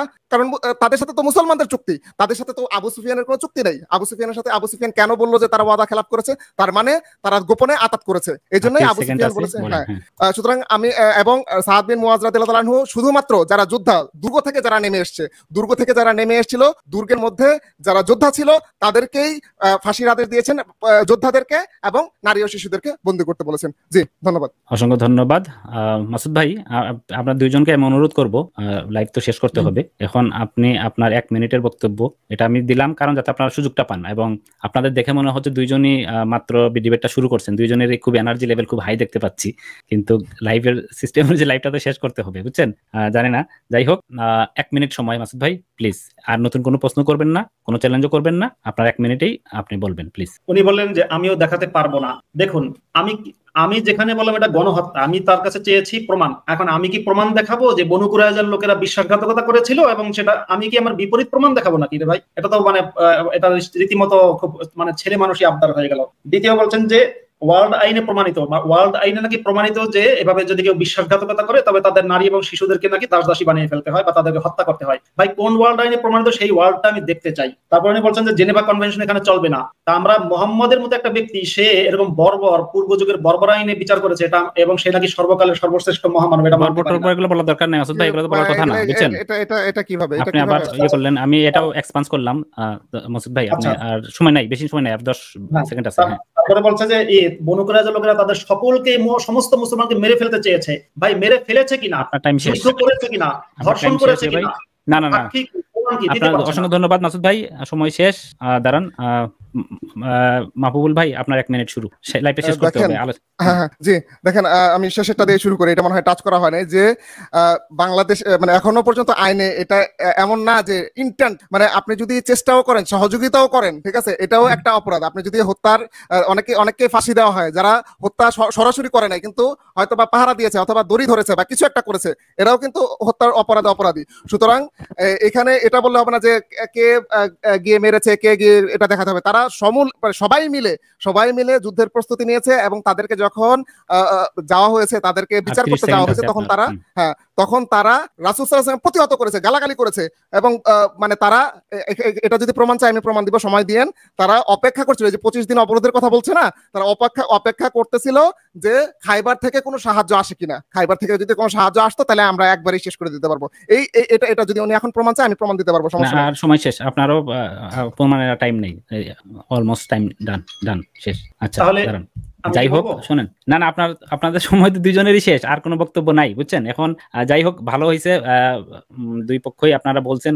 আমার কাছে আশ্চর্য লাগতেছে ডিবেটের শেষের দিক এসে আপনাদের দুইজনকে খুব এনার্জেটিক মনে হচ্ছে। তো ভবিষ্যতে হয়তো আরো ডিবেট হলে আপনারা অংশগ্রহণ করবেন, সেক্ষেত্রে টপিক ঠিক করে আলোচনা করা যাবে। মাসুদ ভাই, আমাদের লাইভ কিন্তু শেষ, বুঝছেন? এখন আপনাদের 30 সেকেন্ড করে দুইজনকে দেবো আমি শেষ বক্তব্য দেওয়ার জন্য, মানে আপনার একদম কনক্লুশন বক্তব্য দিয়ে দিবেন। তার ভিতরে নতুন কেমন কিছু না আনলেই ভালো হবে, তারপরেও যদি একান্ত বাধ্যগত কোনো পয়েন্ট থাকে 15 সেকেন্ডে শেষ করে দর্শকদের কাছ থেকে বিদায় নেবেন বাকি 15 সেকেন্ডে। আপনার 30 সেকেন্ড। হ্যাঁ আচ্ছা, মাহবুব ভাই তাহলে আগে বলুন, আমি পরে বলছি। জি, সকলকে ধন্যবাদ। আসলে আজকের এই ডিবেটটা সবাই যারা দেখেছেন তারা সবাই নিরপেক্ষভাবে বিচার করবেন। আমরা যে সমস্ত রেফারেন্স গুলো দেখেছি, আমি এবং মুফতি আব্দুল আল মাসুদ, আমরা দুজনেই রেফারেন্স দেখিয়েছি।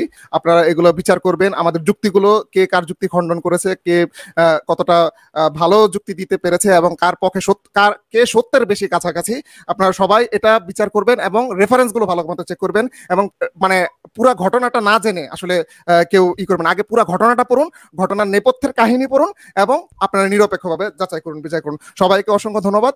শাহিন ভাইকে ধন্যবাদ, আমার বিজ্ঞ প্রতিপক্ষ আব্দুল আল মাসুদকে ধন্যবাদ। জি, মাসুদ ভাই আপনার শেষ বক্তব্য প্রদান করুন দর্শকদের উদ্দেশ্যে। নতুন কোনো দিকে আর না যাওয়াটাই ভালো হবে। আপনার 30 সেকেন্ড আপনার জন্য দেওয়া হলো। আমি শেষে একটু আক্ষেপ প্রকাশ করে বলি, আমি হত্যাকাণ্ডের মানে যাদের হত্যা করা হয়েছে তাদের অপরাধগুলোর ধরনগুলো জানতে পারলাম না, এবং ফেয়ার ট্রায়াল হয়েছে কিনা এই প্রশ্নগুলোর উত্তর পাইনি। এই অপূর্ণতা নিয়ে আমি শেষ করছি। তবে শেষে যেটা বুঝলাম যে মোহাম্মদকে গালাগালি করেছে, সেই গালাগালির কারণে তাদের হত্যা করা হয়েছে। অবশ্য ইসলামী শরিয়া আইন অনুযায়ী মোহাম্মদকে গালি দিলে তার শাস্তি হচ্ছে মৃত্যুদণ্ড। সেটা নিয়ে পৃথিবীর সকল স্কলাররা একমত। আব্বাসীরও বক্তব্য আছে। শেষ বক্তব্য দিয়ে দিন মাসুদ ভাই। সুতরাং মোহাম্মদকে গালি দেওয়ার কারণেই তাদের হত্যা করা হয়েছে, এটা প্রমাণিত হলো। যাই হোক, দর্শকদের কাছ থেকে বিদায় নেন।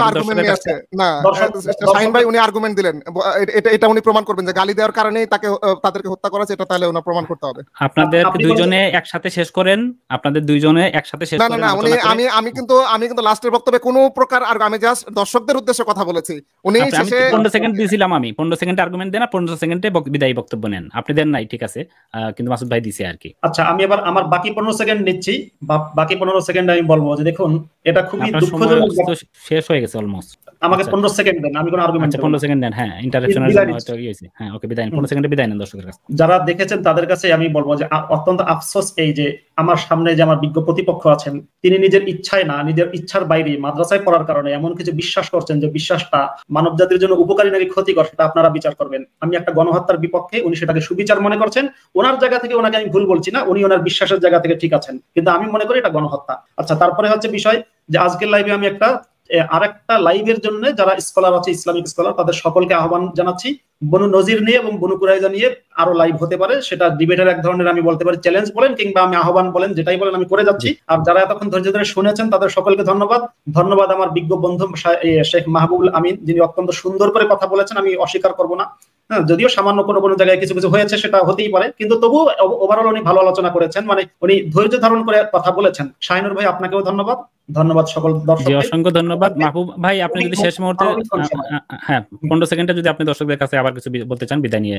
দর্শকদের কাছে কি বলবো, আমি তো উনি মানে শুধুমাত্র আপনারা একটু শেষ মুহূর্তে একটু হ্যান্ডশেক করেন আর কি, যেহেতু এটা ফিজিক্যাল ইয়ে না। সাল্লাল্লাহু আলাইহি ওয়াসাল্লামকে গালাগালি করার কারণে এটা হয়েছে, মানে এটা তো আসলে একটা হাস্যকর একটা কথা হয়ে গেল। মুহাম্মদকে গালি দিতে আমরা না যাই, তাহলে সাতিমে রাসূলের কথা নিয়ে আবার আসেন, কিন্তু এখানে তো একটা ক্রাইম হয়েছে, একটা ক্রাইমের আমি পুরো ডিটেইলস আমি সবার কাছে বর্ণনা করলাম। সেই ক্রাইমটা কার কি ক্রাইম সেটা বলতে পারলেন না, সেজন্য আমি শেষে বললাম তাহলে মুহাম্মদকে গালি বিশ্বাসঘাতককে সহযোগিতা করা বিশ্বাসঘাতকতা। আপনি যাদের অপরাধ তাদের অপরাধ। ঠিক আছে, ধন্যবাদ মাসুদ ভাই, ধন্যবাদ আপনাকে। আমি চাইছিলাম যে শেষ মুহূর্তে আবার যেন বিতর্ক না যায়। না, এখন নাস্তিক, এখন আমি আর বিশ্বাসঘাতকতা করছে ধরন বলে দিলাম। পেনাল কোডে শুধুমাত্র সাহায্য করার চেষ্টা করলে তাকে মৃত্যুদণ্ড অথবা ইমপ্রিজনমেন্ট। আপনি দেখেন, আমি দেখিয়েছি এখন সাহায্য করার চেষ্টা করা যাবে না, তো দুইজনেই আপনারা সহযোগিতা করুন। প্রত্যেকটা যোদ্ধা কোন সিভিলিয়ানকে টাচ করা হয় নাই। কোন আপনারা যদি সময় নিতে চান তাহলে ভাই সময় নিয়ে কথা বলতে হবে, এভাবে কথা বলা যাবে না। আপনারা যদি একান্তই কথা বলতে চান, আপনারা যদি একান্তই কথা বলতে চান তাহলে সময় নিয়ে কথা বলতে হবে, দুইজনকে বলতেছি। উনি আর্গুমেন্ট নিয়ে আসছেন, আমি বলি উনি শেষ বক্তব্য দিবেন, কোন উনি আর্গুমেন্ট নিয়ে আসছেন। মাসুদ ভাই, আপনাকে সময় দিচ্ছি। মাসুদ ভাই আপনি থামেন, মাহবুব ভাই থামেন। আমি দিলে তাহলে উনি আবার এলিগেশন আনবেন। এলিগেশন আমি জবাব আমি ওনার কথা শুনে আমি আগে বললাম, ওনার কথা শুনে আমি আগে বললাম, আমি কোনো প্রকার প্রশ্ন কারো হয় আপনার জামিন, কারো হয় দুইজনই কথা বলতেছেন, কেউ শুনতেছে না, তো দর্শক শুনতেছে না আপনাদের কথা। এই যে বিডিআর বিদ্রোহে যে 149 জনকে যে ফাঁসি দেওয়া হয়েছে, 139 জনকে, এটা কি সবাই কি হত্যা করেছিল? দেলার হোসেন সাইদির যে মৃত্যুদণ্ড হয়েছে, দেলার হোসেন সাইদির যেটা মৃত্যুদণ্ড হয়েছে, একটাও নিজে করে নাই, সবগুলো সহযোগিতার কারণে। এবং যেটাতে এই জন্য কিন্তু সাইদের মৃত্যুদণ্ড বাদ দিয়ে যাবজ্জীবন হয়েছে। আরে ভাই, ওটা পরে যদি দেশের পরিস্থিতি ঠিক থাকে। আচ্ছা, আমি দুঃখিত, আপনারা দুইজনের প্রসঙ্গের বাইরে চলে যাচ্ছেন। প্লিজ আপনারা কুল ডাউন করেন। এত সুন্দর ডিবেট উপহার দিলেন আপনারা দুইজনই, এক্সেলেন্ট একটা ডিবেট উপহার হয়েছে আমি মনে করি। আমার যে পার্সোনাল অভিজ্ঞতা থেকে আমি বলতেছি, খুবই সুন্দর ডিবেট হয়েছে। ভবিষ্যতে আরো ডিবেট হবে। এই ডিবেটটা যদি সুন্দরভাবে শেষ হয় তাহলে তো ভবিষ্যতে আরো ডিবেট করা যাবে। আমার মনে হয় তথ্যপাত্রের জায়গা থেকে আপনাদের কাছে অনেক যথেষ্ট তথ্যপাত্র আছে এবং খুবই কি বলবো, এটাকে মানে কন্টেনশাস বিষয় ইনফরমেশন আসবে, আপনারা দেবেন। আমি আপনাদেরকে শেষ মুহূর্তে নাইসলি বলতেছি যে আপনারা এটা শেষ করুন। ভবিষ্যতে আবার টপিক ধরে আপনারা দুইজনে আবার বিতর্কে আসতে পারবেন, সেটাই বরঞ্চ ভালো হবে। এবং আমি বলবো আরেকটা জিনিস, দুইজনকে অনুরোধ করবো, আপনারা দর্শকদের উপর ভরসা রাখুন, কারণ আমাদের দর্শকরা এটা বিবেচনা করবে আসলে কার তথ্যপত্রের জোর বা কার যুক্তির ধার কতটুকু ছিল, সেই অনুযায়ী দর্শকরা এটা বিবেচনা করবে। আপনারা, আমি শেষ মুহূর্তে এখন শুধু মাত্র বিদায় নেবেন। এটা যেহেতু ভার্চুয়াল লাইভ, সেক্ষেত্রে হাত শেক করার কোনো ইয়ে নাই।